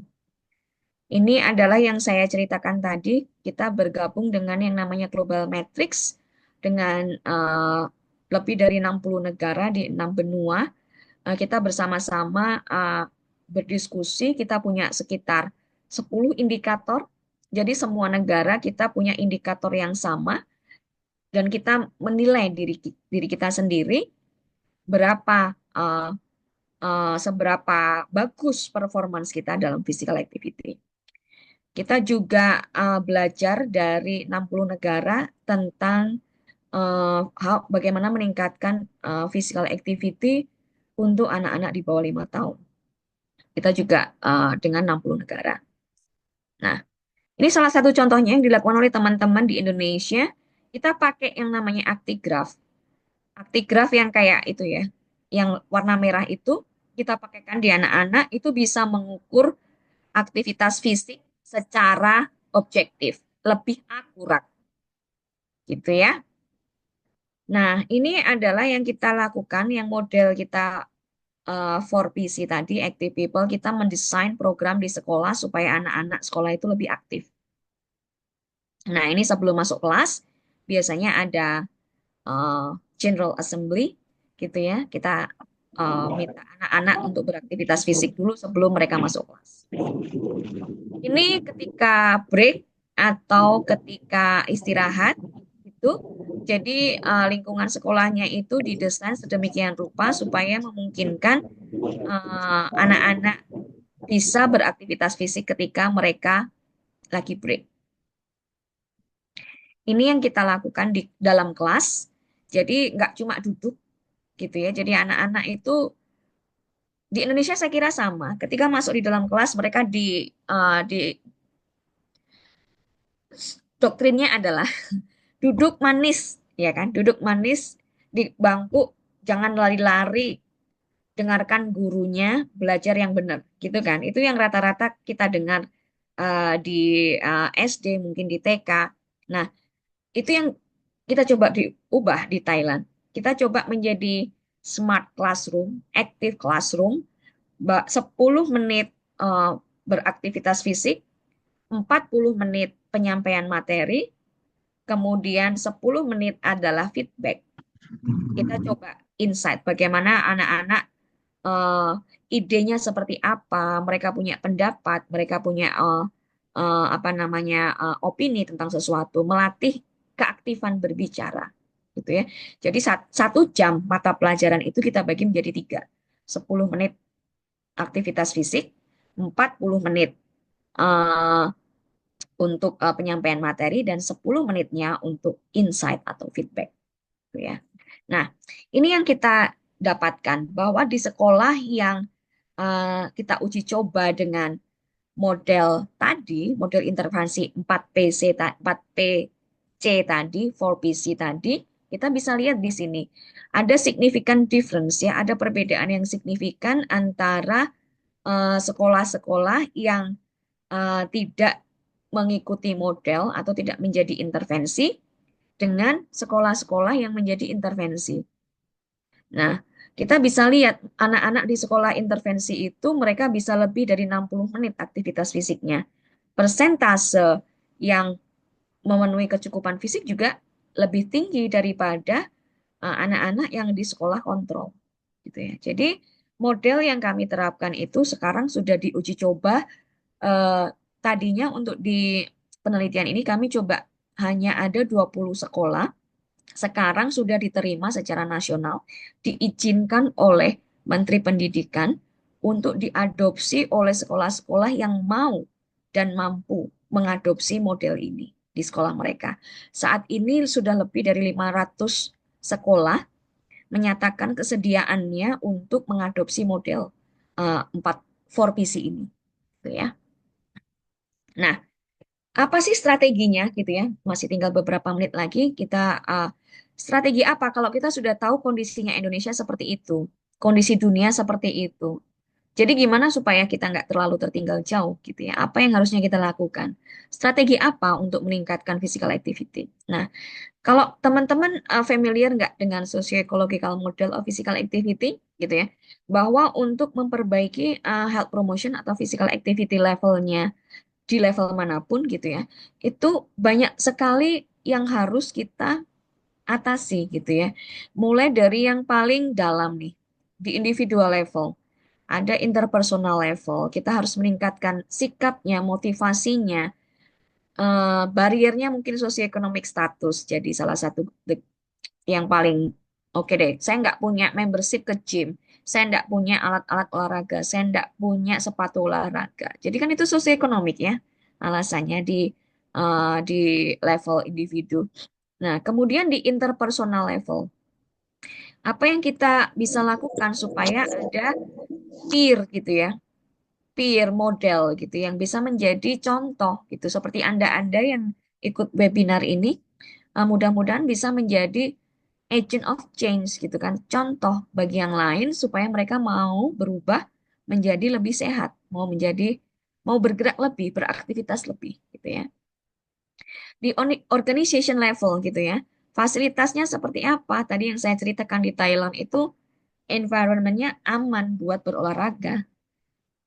Kalau di Indonesia mungkin ini yang perlu kita sarankan kepada pemerintah. Mungkin penelitian kecil dulu skupnya, dan kemudian nanti bisa menjadi policy recommendation untuk government. Gitu. Environment factor, local support, dan policy level ini yang paling penting. Gitu ya. Neighborhood safety gitu. Bagaimana policy level ini bisa meng-create environment di seluruh level sampai ke community level, family level supaya penduduk Indonesia ini mudah dalam beraktivitas fisik. Lingkungannya aman, aksesnya terjangkau, kemudian opportunity atau kesempatannya ada, diciptakan untuk masyarakat supaya bisa beraktivitas fisik. Jadi keseluruhan ya, nggak bisa cuma satu sektor saja untuk menggarap health promotion ini gitu. Jadi diperlukan kerjasama antara berbagai sektor. Kalau neighborhood safety berarti kan nggak cuma urusannya Kementerian Kesehatan, ya kan? Eh, Cost of physical activity facilities nggak cuma Kementerian Kesehatan, perlu dengan Kementerian Keuangan, Kemenpora, dan kementerian-kementerian lain gitu. Nah, kurang lebih seperti ini. Nah, National Health Policy in Physical Activity. Apa sih perannya pemerintah dalam mempromosikan physical activity? Pemerintah Indonesia sekarang punya program tadi menuju Indonesia Emas. Tapi apa sebetulnya yang bisa dihasilkan dari program Indonesia Emas itu supaya paling tidak, kalau menurut saya yang paling penting itu adalah data. Supaya data nasional itu tersedia dan secara kontinu dikumpulkan, dianalisis, supaya kita benar-benar tahu ketika pemerintah mau menelurkan sebuah kebijakan itu berdasarkan data yang akurat. Nah, dan perlu juga incorporating physical activity into healthcare system. Jadi teman-teman nanti mungkin yang bekerja di primary healthcare ya di puskesmas, di rumah sakit, bagaimana mempromosikan aktivitas fisik ini sebagai salah satu terapi gitu untuk mereka yang misalnya sudah terlanjur terkena NCD gitu kan, menjadi salah satu prescriptions atau apa sih resep ya untuk para pasien gitu, salah satunya. Kemudian menjadi national agenda supaya national surveillance ini bisa diagendakan di tingkat nasional, disupport fundingnya untuk riset skala nasional. Itu yang paling penting menurut saya. Kalau belajar dari Thailand ya, itu yang kita lakukan. Nah, integrating national and global agenda itu juga sangat penting. Kenapa? Karena ketika kita bisa menunjukkan kepada pemerintah bahwa ini loh yang dilakukan di negara lain, ini loh yang mereka Thailand lakukan misalnya. Mereka mendanai health promotion itu sangat besar. Kalau saya bisa cerita sedikit nanti. Kita punya yang namanya Thai Health Promotion Foundation, gitu ya. Thai Health Promotion Foundation itu mengumpulkan cukai dari rokok, dari alkohol, dari eh, hal-hal yang tidak sehat itu dan dananya dipergunakan untuk ngopeni orang sehat, untuk riset penelitian di health promotion. Gitu. Untuk food research, untuk physical activity research, untuk tobacco control research, untuk alcohol control research. Jadi harganya rokok di sini itu mahal, alkohol di sini itu mahal cukainya, dan itu teksnya itu dipakai untuk membangun health promotion sektor gitu. Nah, ini ada yang namanya Global Action Plan on Physical Activity ya, yang ditetapkan oleh WHO. Jadi, bagaimana kita bisa meng-create active society, meng-create active environment, creating active people, dan creating active system supaya orang itu lebih aktif. To build a healthier world. Itu yang WHO sudah canangkan sejak tahun 2020. Ya. Jadi recommendation for action untuk Indonesia mungkin kita di level akademia ya, di kampus, di universitas. Mungkin akan susah untuk kita melakukan riset skala besar, skala nasional. Tapi paling tidak kita bisa melakukan community level interventions and behavior change research menggunakan metode dan standar yang ditetapkan oleh WHO, alat ukurnya memakai alat ukur yang sama dengan WHO, supaya angka-angka yang adik-adik dan teman-teman lakukan di Indonesia itu bisa angkanya bisa berbicara di level global.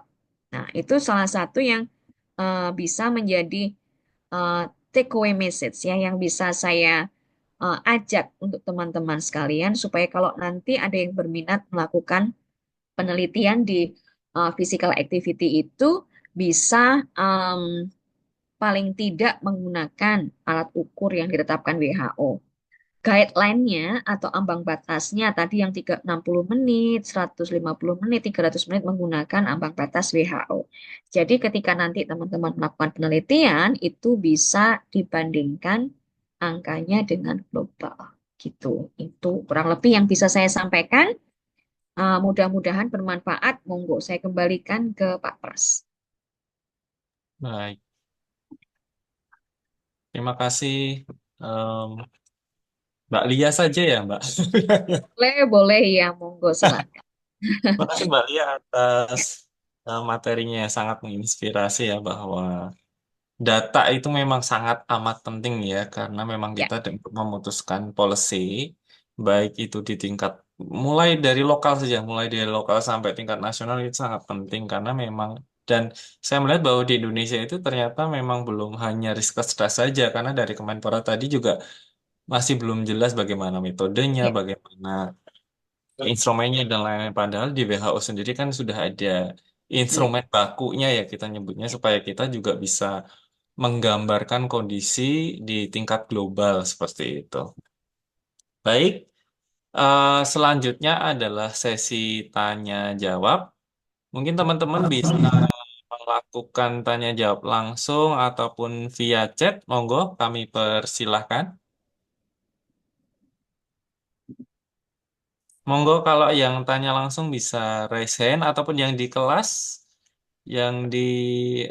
interaktif juga bisa bertanya langsung.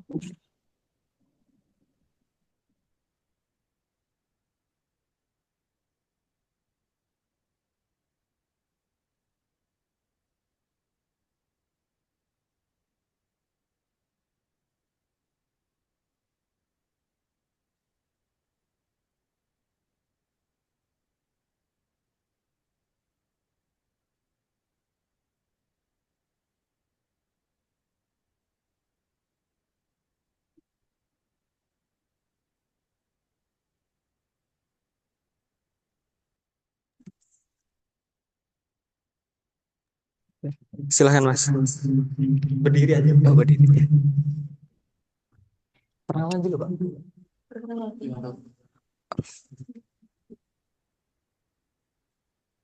Baik, perkenalkan saya Bagas Kurniawan dengan NIM P2312. Untuk pertanyaannya, untuk bagaimana menjadi seorang yang produktif dalam beraktivitas, dikarenakan saya itu bingung mau mulai dari mana, semisal tidak ada yang mau mengajak. Terima kasih. Berarti self awareness-nya bagaimana untuk meningkatkan self awareness terkait dengan physical activity ya. How to start seperti itu. Oke, Ya, baik. ya, Kemudian ini di kolom chat ada pertanyaan bagaimana strategi yang dapat diterapkan untuk mengatasi kesenjangan sosial dan ekonomi yang mempengaruhi akses remaja dan populasi rentan terhadap fasilitas olahraga dan aktivitas fisik. Berarti kesenjangan dalam khususnya fasilitas dan juga ekonomi. Jadi kayak mereka itu memang untuk akses seperti beli sepatu dan lain-lain lah ke gym itu memang sangat kurang seperti itu.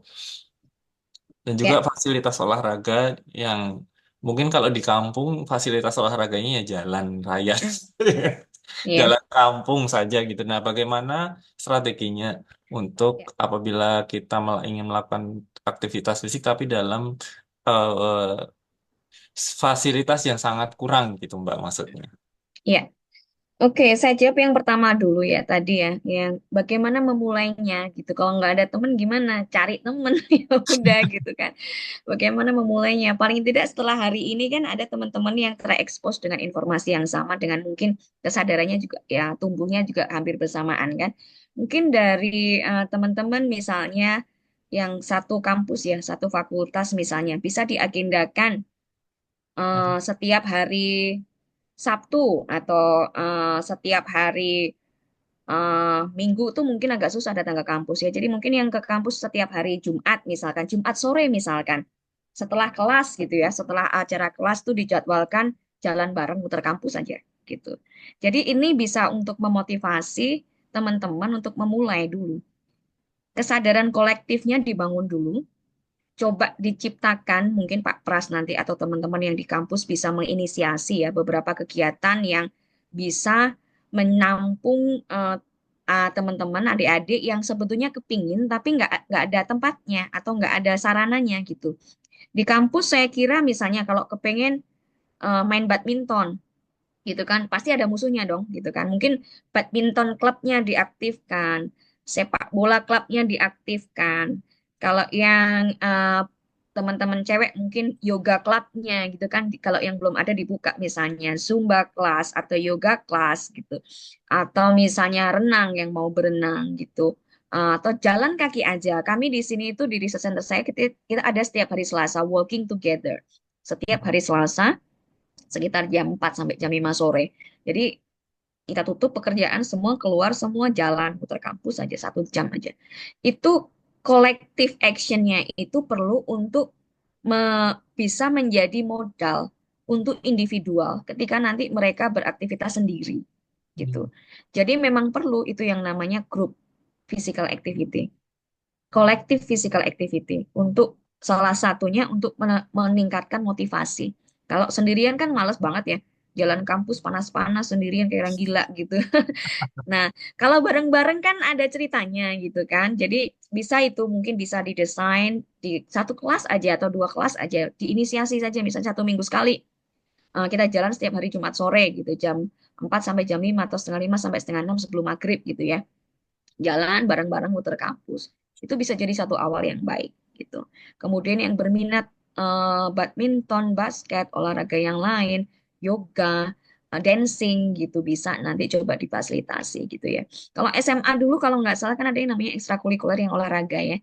Kalau di kampus mudah-mudahan di Solo ada beberapa ekstrakurikuler juga yang bisa mungkin diaktifkan kembali kalau yang selama ini masih kurang aktif gitu ya. Tapi itu sebagai salah satu sarana menurut saya yang efektif gitu. Kita buat grupnya dulu, dikuatkan dulu sehingga nanti yang individual yang motivasinya masih eh, belum begitu kuat itu sudah ini ya terpacu gitu karena banyak teman yang lain gitu. Nah, mungkin ini salah satu cara yang bisa dicoba nanti di kampus dengan menginisiasi atau mengaktifkan kembali grup-grup yang sudah ada atau membuat grup yang baru gitu ya.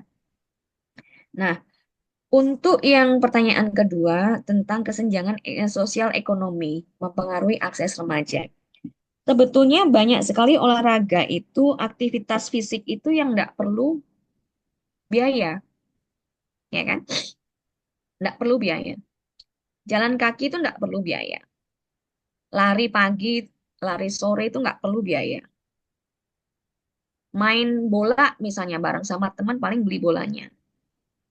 Badminton kalau nyewa eh, hallnya mungkin ya nyewa palingnya nyewa sedikit. Nah, saya kira ya mungkin nggak bisa digeneralisir, tapi kalau memang misalnya kesenjangan sosial ini amat sangat terasa gitu ya, yang bisa saya sarankan ya cari aktivitas-aktivitas yang gratis, yang nggak perlu uang. Nggak perlu ke gym kalau gymnya ada membershipnya kan, harus bayar misalnya. Berenang, kalau berenang di kolam renang pakai biaya ya berenang ke misalnya kalau pas lagi rekreasi di laut gitu kan. Sungai. Di sungai juga ada. Asal asal aman aja ya, aman aja. Nah, remaja ini kan biasanya suka kalau kalau bisa menggabungkan physical activity ini dengan lifestyle-nya kan bagus ya. Ya. Jadi misalnya nih Kalau yoga studionya misalnya atau aerobik nggak mau nyewa studio dan nyewa nggak mau bayar eh, ininya gurunya gitu ya. Ya misalnya pakai aja salah satu kos-kosannya, pakai aja salah satu rumahnya untuk kumpul bareng-bareng misalnya 10 atau 5 teman-teman perempuan nih misalnya. Mereka bikin yoga sendiri, pilates sendiri. Nonton video itu sebenarnya juga sudah cukup kok. Tuh, video di YouTube itu banyak sekali yang gratis gitu kan ya. Dan itu bisa jadi salah satu contoh, itu udah nyetel aja di depan screen gitu kan. Bisa sendiri misalnya kalau misalnya mahal nyewa studio atau gurunya gitu. Nah, itu salah satu beberapa tips yang bisa dilakukan untuk supaya tetap beraktivitas fisik tapi tidak terlalu keluar banyak biaya gitu. Menjawab enggak ini kira-kira? Ya, oke. Ada lagi? Ada lagi yang ingin bertanya? Saya nyoba desel dulu nggih Mbak pertanyaan. Boleh. Saya tertarik dengan model tadi ya Mbak, terkait yang ada di sekolah tadi. Ya. Karena, nah kalau ingin dihadapkan dengan di Indonesia, mungkin karena di Indonesia itu kurikulumnya sangat padat ya Mbak ya. Jadi untuk bahkan kegiatan itu berada di luar kurikulum. Hmm. Seperti itu, ekstrakurikuler gitu. Nah, tapi kan ekstrakurikuler juga tidak bisa dilaksanakan setiap hari seperti itu biasanya kalau saya pengalaman dulu di sekolah. Nah, itu sebenarnya untuk model yang diterapkan itu seperti apa? Apakah masuk ke masuk ke kurikulum yang nanti wajib seperti yang harus dilakukan atau just apa ya atau hanya sukarela saja itu hanya merupakan sebuah pilihan saja seperti itu. Karena Hmm. mengingat tadi angkanya dari 50 menjadi 70 itu ya sangat tinggi sekali menurut saya seperti itu, Mbak. Iya. Jadi yang kita lakukan dengan sekolah itu pertama-tama kita cari sekolah yang berminat, ya. Hmm. Mereka voluntarily dari stakeholder-nya dulu. Jadi sekolahannya dulu. Sekolahannya, jadi kita pilot dulu kan. Pilot study di beberapa sekolah yang mau bekerja dengan kita. Kita bicara dengan kepala sekolahnya, dengan guru-gurunya. Ketika mereka sudah oke, kita mau menerapkan, kita training guru-gurunya gitu kan supaya dia bisa membuat program yang mengintegrasikan aktivitas fisik ke dalam kegiatan sehari-hari. Hmm. Jadi sebelum masuk kelas pagi, kayak tadi kan ada yang contohnya tadi tuh, senam dulu sebelum masuk kelas. Di dalam kelasnya kita intervensi kan, kita modeling kelasnya. Jadi nggak cuma duduk aja, tapi ada 10 menit untuk aktivitas fisik dulu. 40 menit penyampaian materi. Kemudian 10 menitnya lagi untuk insight atau feedback. Dan itu di beberapa sekolahan mereka remodeling ruang kelasnya. Jadi nggak, tempat duduknya tuh nggak yang eh, depan sampai belakang lurus gitu. Kadang dibuat bundar gitu. Jadi melingkar. Dan jadi ada ruang-ruang jadi anak-anak itu bisa bergerak dengan leluasa gitu. Kemudian kita juga setelah kelas selesai atau ketika waktu break gitu ya, ketika waktu istirahat tadi kan di foto tadi juga saya tunjukkan dicoba lingkungannya itu supaya aman untuk anak-anak beraktivitas fisik ketika walaupun cuma 15 menit break Hmm. gitu kan, lingkungannya difungsikan. Kemudian ada juga bahkan yang pelajaran matematika itu nggak di kelas. Hmm. Mereka pelajaran matematikanya di luar sambil lompat-lompat. Tahu yang namanya engklek ya? Hmm. Ya. Iya. Jadi gurunya itu gambar gitu ya di halaman sekolah. Nah, untuk tambah-tambahan nih, 2 tambah 2 4. Oke, kalau 4 kamu lompat ke angka 4. Jadi seperti itu. Jadi Hmm. pelajaran pun dimodifikasi sedemikian rupa supaya nggak selalu anak-anak itu duduk. Ya, tadi modifikasi di kelas, modifikasi di programnya, modifikasi di environment-nya, gitu kan, di lingkungan sekolahnya. Jadi modifikasi-modifikasi itulah yang kita lakukan untuk sekolah-sekolah yang memang mereka mau, gitu. Makanya tadi di awal kan kita cuma punya 20 sekolah. Hmm. Tapi setelah itu kita advokasi ke pemerintah Thailand, ke Kementerian Pendidikan, dan akhirnya ini yang paling susah sebetulnya, supaya diizinkan model ini dipakai untuk sekolah-sekolah yang mau dan mampu. di seluruh Thailand gitu. Ya, memang awalnya akan susah, tapi harus ada langkah pertama, ya kan? Pilot study. Dengan pilot study, advokasi, advokasi, advokasi, kemudian nanti bisa di coveragenya bisa diperluas gitu. Gitu. Kalau tertarik nanti saya share itu artikelnya juga ada. Nanti kalau misalnya mau dicoba di Indonesia gitu ya, modelnya kan siapa tahu gitu. Karena menurut saya model itu lumayan cocok untuk diterapkan di Asia Tenggara dengan konteks yang kurang lebih sama dengan Thailand. Indonesia kan kurang lebih sama. Jadi saya kira model itu masih bisa. Mungkin diadaptasi sedikit, tapi step by step-nya, metodologinya masih mengadopsi metodologi yang dari 4PC tadi. Saya kira itu bisa diterapkan di Indonesia. Kita akan dengan senang hati kalau misalnya butuh nanti workshop untuk training teman-teman peneliti atau workshop untuk training guru-gurunya, kita diundang aja bisa, online pun bisa. Oke, baik. Ya, Siap. Terima kasih, Mbak Lia. ya. Apakah ada pertanyaan lain di ruang kelas khususnya atau yang sedang online? Silahkan.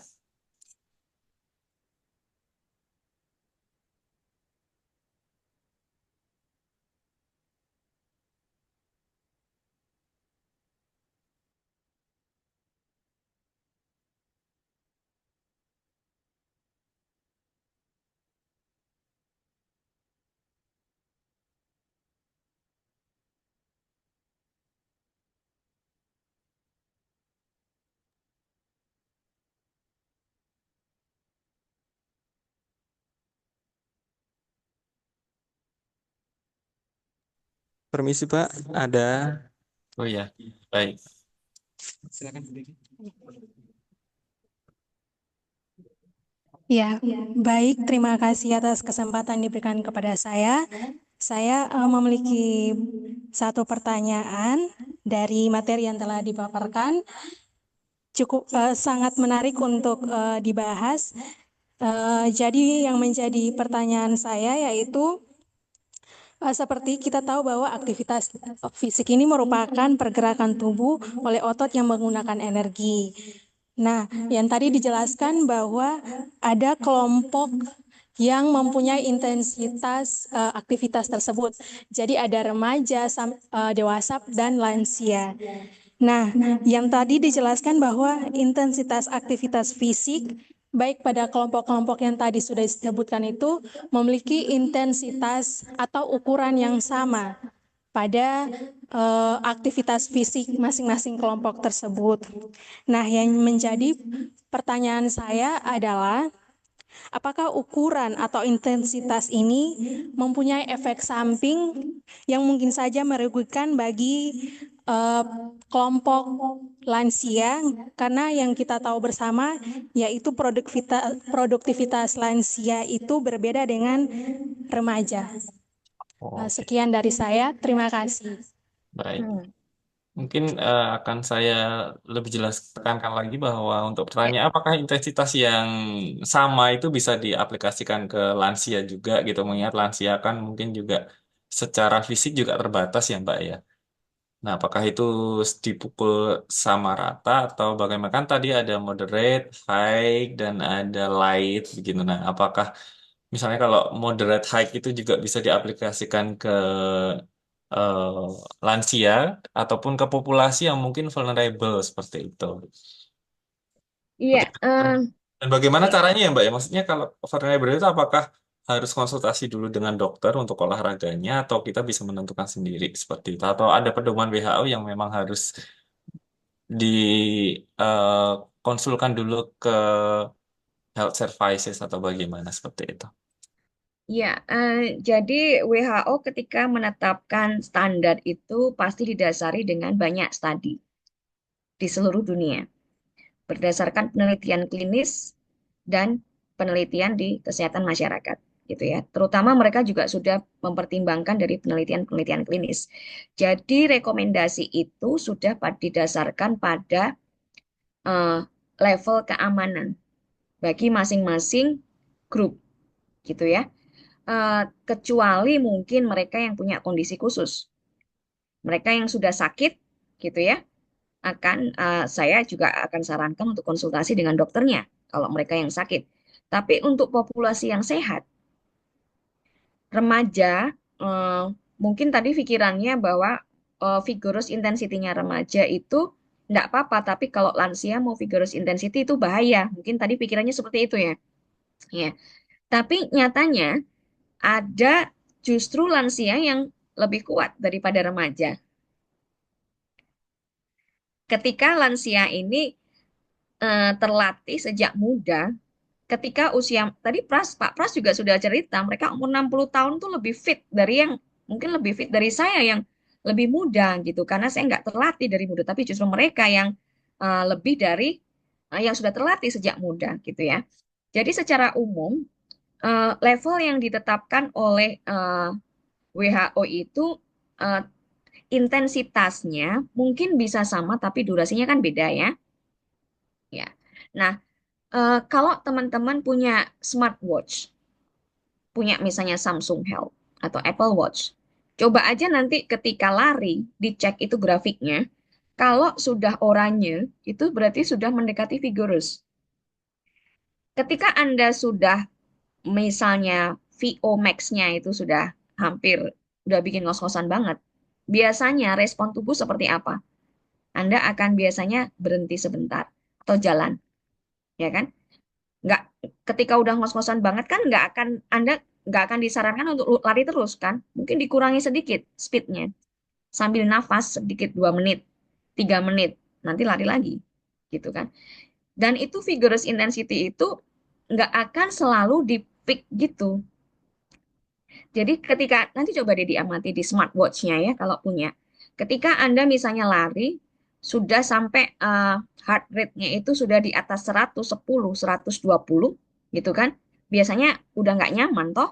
Nanti biasanya Anda kan jalan pelan sebentar nih, 2 menit, 3 menit. Nanti lari lagi lanjut boleh. Jadi disesuaikan dengan kondisi tubuh gitu ya. Saya juga nggak memaksa kalau misalnya yang lagi nggak enak badan harus lari gitu kan, enggak kan.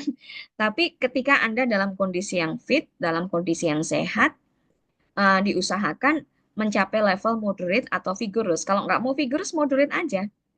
Moderate itu sangat aman. Bahkan vigorous pun 150 menit, 75 menit itu masih aman. Gitu ya. Ketika Anda sehat ya, ketika Anda sehat. Dengan misalnya untuk jogging aja, kan nggak selalu misalnya dalam 1 jam itu biasanya kan pakai pemanasan 5 sampai 10 menit, ya kan? Terus lari dulu pelan, ya kan? Lari dulu pelan misalnya 10 menit. Setelah itu yang agak kencang, 10 menit. Setelah itu turun lagi, kencang lagi, turun lagi. Kan gitu grafiknya kan? Kan nggak mungkin Anda terus lari kencang, terus gitu kan nggak mungkin. Nah, itu. Itu saya kira itu juga sudah jadi penelitian para ahli ya di dunia bahwa eh, yang ditetapkan WHO itu sudah berdasarkan clinical trials gitu ya, sudah aman. Ya,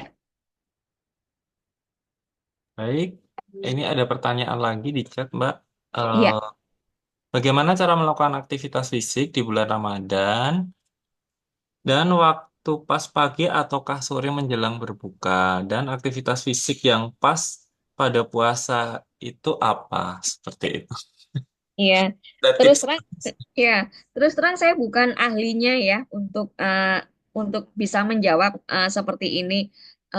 Mungkin nanti yang paling tepat menjawab ini adalah eh, dokter yang juga concern di sport science gitu ya. Coba nanti kalau bisa main ke sosial medianya Dokter Tirta, kenal nggak? Kenal nggak? Kenal sekali. Iya kan? Coba nanti di browse aja eh, di Instagramnya atau itunya Dokter Tirta itu dia menjelaskan banyak sekali kapan waktu yang tepat untuk berolahraga ketika puasa ya. Tergantung tujuannya misalnya. Kalau tujuannya misalnya kalau yang pagi misalnya ya, pagi selevel apa seharusnya? Karena nanti takutnya kan energinya terkuras ketika pagi. Dan seintensitas apa seharusnya? Mungkin light intensity nggak apa-apa, pagi itu ya sambil bersih-bersih rumah, ya kan? Bersih-bersih kamar kos. Kemudian nanti sambil jalan kaki ke dari kos ke kampus misalnya, kalau nggak jauh ya. Atau muter kampus di dalam kampus aja yang nggak terlalu panas, itu masih boleh, ya kan? Pagi sampai siang. Kalau udah sore mungkin nanti setelah taraweh gitu ya, disempatkan sedikit yang muscle strengthening. Kalau yang punya barbel di rumah, yang nggak sempat ke gym gitu ya, atau mungkin ya eh, aerobik aerobik atau sedikit apa ya high intensity bisa lah dari video-video di YouTube itu juga bisa dilakukan misalnya setelah tarawih gitu ya. Jadi kan masih bisa minum gitu ya. Di di mana waktu yang paling tepat itu sebetulnya tergantung kondisi masing-masing. Kadang ada yang kalau saya pagi ya itu yang saya lakukan biasanya ya kan paling enggak bersih-bersih rumah, jalan kaki ke kampus, kemudian di kampus itu naik turun tangga itu masih bisa. Gitu. Paling tidak kita nggak cuma duduk diem gitu kan. Nah, gitu. Coba nanti ya dicek ya di Instagramnya Dokter Tirta ya, dia punya banyak informasi yang bagus gitu. Baik, ada pertanyaan lagi Mbak. Kalau tadi Ya, kan WHO sudah menentukan dari 150 sampai 60 menit per hari dan kalau yang sudah di atas kan 150 sampai 300. Nah, kalau melebihi itu, apakah itu berbahaya bagi kesehatan atau justru nggak apa-apa gitu kalau sudah dilakukan tiap hari seperti itu, Mbak? iya. Jadi itu kan yang disarankan itu kan optimal ya. Tadi kata kuncinya adalah optimal benefit. To obtain the optimal benefit for health gitu ya. Jadi kurang dari itu manfaatnya ya nggak ya kurang gitu kan. Pas di level itu optimal. Kalau lebih dari itu gimana? Kalau misalnya saya 1 minggu lebih dari 300 menit. Kalau menurut saya masih bisa lebih ya nggak apa-apa. Hmm. Nggak apa-apa, tergantung individu. Kapasitas maksimalnya masing-masing individu kan berbeda, ya kan? Tergantung kondisi juga. Misalnya kalau saya lagi penelitian di daerah, atau misalnya lagi conference di luar negeri, jalan saya 1 hari itu bisa 25 kilo, 25 kilo, 25 ribu langkah, bisa 10-15 kilo 1 hari.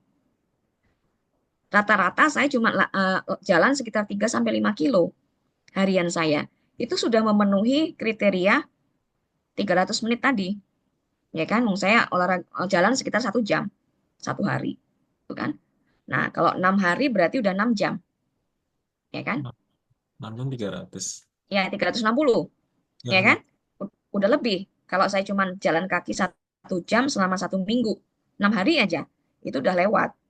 Apakah menimbulkan sakit? Enggak, karena jalannya santai. Lewat dari 300 menit, apakah sampai sakit? Enggak, kalau saya. Nah, kalau misalnya dalam kondisi tertentu saya sampai harus jalan kaki 10-15 kilo karena harus penelitian kan, dari rumah ke rumah gitu, satu desa. Apakah terus jadi sakit? Enggak. Tapi kan boleh istirahat, ya kan? Kalau misalnya dalam 1 minggu itu Senin Selasa, kita sudah tinggi aktivitasnya, Rebo istirahat, Kamis boleh istirahat, nanti Jumat mulai lagi. Gitu. hmm. Karena badan itu juga butuh recovery, ya kan? Ya, jadi itu. Jangan terlalu memaksa ya. Memaksa ini tidak bagus. Kuncinya adalah level yang ditetapkan itu untuk mendapatkan manfaat optimal gitu ya. Nggak usah terlalu maksa. Tubuh itu pasti akan ngasih tahu kok, oh ini sudah lebih nih. Saya udah keliengan, udah harus berhenti. Kan bisa ya, yang bisa tahu kondisi tubuh kita masing-masing kan Anda sendiri. Ketika sudah hampir ngos-ngosan banget ya berhenti, jalan pelan-pelan gitu. Jangan dipaksa. Apapun yang dipaksa nggak akan baik jadinya, ya kan? Ya, Terima kasih Mbak Lia. Ada ya. pertanyaan lagi yang dari kelas?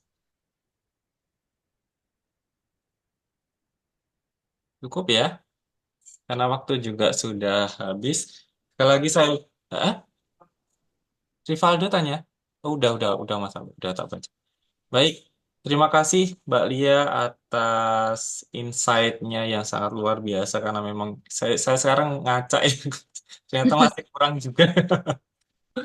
Dan memang secara umum memang kita tuh taunya dari dulu-dulu itu memang WHO itu 30 menit kali Hmm, 3 dalam seminggu seperti itu. Ternyata hmm. memang eh, belum tepat ya seperti itu ya kondisinya ya. Karena memang sudah ada. Berarti itu sebenarnya di pedoman di WHO sendiri websitenya ada ya Mbak ya terkait hal seperti itu. Ada. Nanti saya coba share buku pedomannya ya. Oke, baik. Terima kasih. Ya. Jadi nanti mungkin kita akan bagi teman-teman ini yang jurusan Promkos khususnya yang ingin melakukan penyuluhan terkait aktivitas fisik nanti jadi ada pedoman khususnya dari WHO begitu. Karena memang kalau dari Indonesia sendiri waktu PHBS Mbak itu akan Hmm, ada salah satu indikator aktivitas fisik itu juga hanya ringan, sedang, dan berat saja. Tapi untuk hmm. waktu dan lain-lain itu Tidak disebutkan ya. tidak sedetail WHO lah begitu. Jadi mungkin ini menjadi eh, apa ya ilmu baru juga bagi kita dan juga pedoman supaya kita bisa mengaplikasikan itu lebih pas lagi seperti itu. Dan Ya. sedikit saya merangkum bahwa tadi secara global dan juga nasional di Indonesia sendiri ternyata tadi saya melihat di peta bahwa secara global juga masih kurang ya Mbak untuk aktivitas fisik hanya 20% lebih sekian seperti itu. Dan kemudian di Indonesia sendiri juga data aja nggak ada lah. Hmm, Data yang sesuai WHO saja nggak ada seperti jadi agak sulit untuk menentukan apakah memang kita ini termasuk dalam zona yang mana seperti itu karena memang kurangnya data yang sesuai dengan instrumen dari WHO seperti itu. Kemudian strategi yang bisa dilakukan itu mulai dari interpersonal sampai policy level itu sangat penting dilakukan. Jadi bukan hanya teman-teman nanti kalau misalnya sudah bekerja di puskesmas ataupun di pelayanan dasar itu ternyata merubahnya itu nggak cukup hanya untuk interpersonal saja, tapi juga merubah lingkungan itu sangat penting karena memang kita promosi kesehatan adalah tugasnya bukan hanya merubah perilaku, juga merubah lingkungan juga, khususnya untuk lingkungan agar suportif dalam eh, meningkatkan perilaku hidup sehat seperti itu.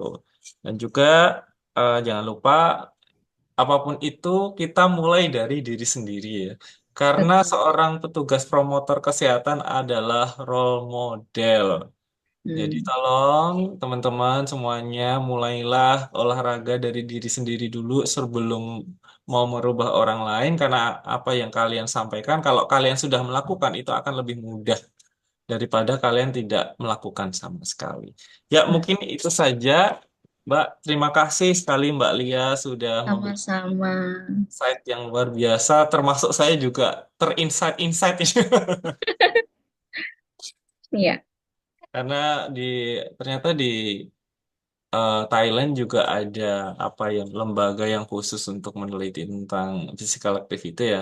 Tapi di Iya. Indonesia memang physical activity itu lebih menjadi tanggung jawabnya Dinas Kesehatan atau Kementerian Iya. Kesehatan. Padahal kan itu harusnya multisektoral kalau Betul. ya jadi memang dan kemarin saya sempat mengikuti forum untuk keputusan tentang APBD di kota Surakarta, Mbak, dan itu ada indikator PHBS Mhm. 99, sekian persen sudah tercapai, yang tidak tercapai adalah aktivitas fisiknya saja. Oke. Nangis. Jadi kan bisa jadi salah satu entry point ya kalau misalnya mau bikin penelitian, pasti Ya, akan betul, bisa betul. jadi masukan yang sangat baik untuk pemerintah. Ya, betul. Padahal kalau di Solo itu secara fasilitas juga cukup mumpuni, Mbak, karena kita Iya, ada di pusat kota kan kita ada taman-taman gitu ya. Manahan dan Mm-mm. taman-taman kota yang itu memang dibuat ada jogging tracknya dan juga di jalan utama Slamet Riyadi kan sekarang ada walking khusus Iya, iya, iya, iya. dan itu memang menurut saya sudah cukup mumpuni tapi tetap saja aktivitas fisiknya masih kurang. Masih kurang kan? Ya, Itu itu PR berarti kan itu sebenarnya itu ya PR bagi tugasnya promotor kesehatan kan di situ kan. Fasilitasnya sudah ada, environment-nya sudah mendukung, tinggal bagaimana merubah masyarakatnya. ya betul sekali. Ya. Ya sebelum kita akhiri marilah ya saya minta izin untuk foto bersama tolong semuanya nyalakan kameranya sebelum kita melakukan foto bersama. Silakan menyalakan foto semuanya. Baik, Mas Ridwan bisa di screenshot Mas Ridwan. Baik, untuk halaman pertama silahkan senyum. Kemudian halaman kedua, halaman ketiga, dan halaman keempat. Baik, terima kasih sekali lagi Mbak Lia. Semoga ilmu yang disampaikan Mbak Lia tadi bisa menjadi inspirasi bagi kita untuk melakukan pentingnya strategi aktivitas fisik supaya Indonesia itu bisa mencapai zaman keemasan di tahun 2045. Karena memang Amin. aktivitas fisik harus menjadi, karena jujur kalau saya melakukan olahraga itu saya berpikir bahwa itu adalah aset buat masa depan gitu, investasi masa depan seperti itu. Jadi Betul. memang tidak ada ruginya kita melakukan olahraga secara rutin karena itu bisa mencegah dan bisa produktif di masa-masa yang mungkin kalau teman-teman sekarang yang nggak atau inactivity ya tadi kan kalau di usia senja kan mungkin akan lebih, kalau bahasa Jawanya itu ringkih lah ya Mbak Elis. Betul. Iya, iya. Oke. Baik, cukup sekian dari saya. Mohon maaf apabila ada salah kata. Terima kasih kali Mbak Lia atas Terima insight. kasih sudah diundang. Semoga bermanfaat ya. Amin. Baik, terima kasih kepada teman-teman semua. Cukup sekian. Saya akhiri. Assalamualaikum warahmatullahi wabarakatuh. Waalaikumsalam. Warahmatullahi wabarakatuh. Terima kasih Mbak Lia. Oke, Sami. Mudah-mudahan nanti bisa ngisi lagi kapan-kapan ya. Oh iya, nanti kalau Solo kita jogging bareng, Mbak. Boleh, boleh. Insya Allah kalau pas pulang ya.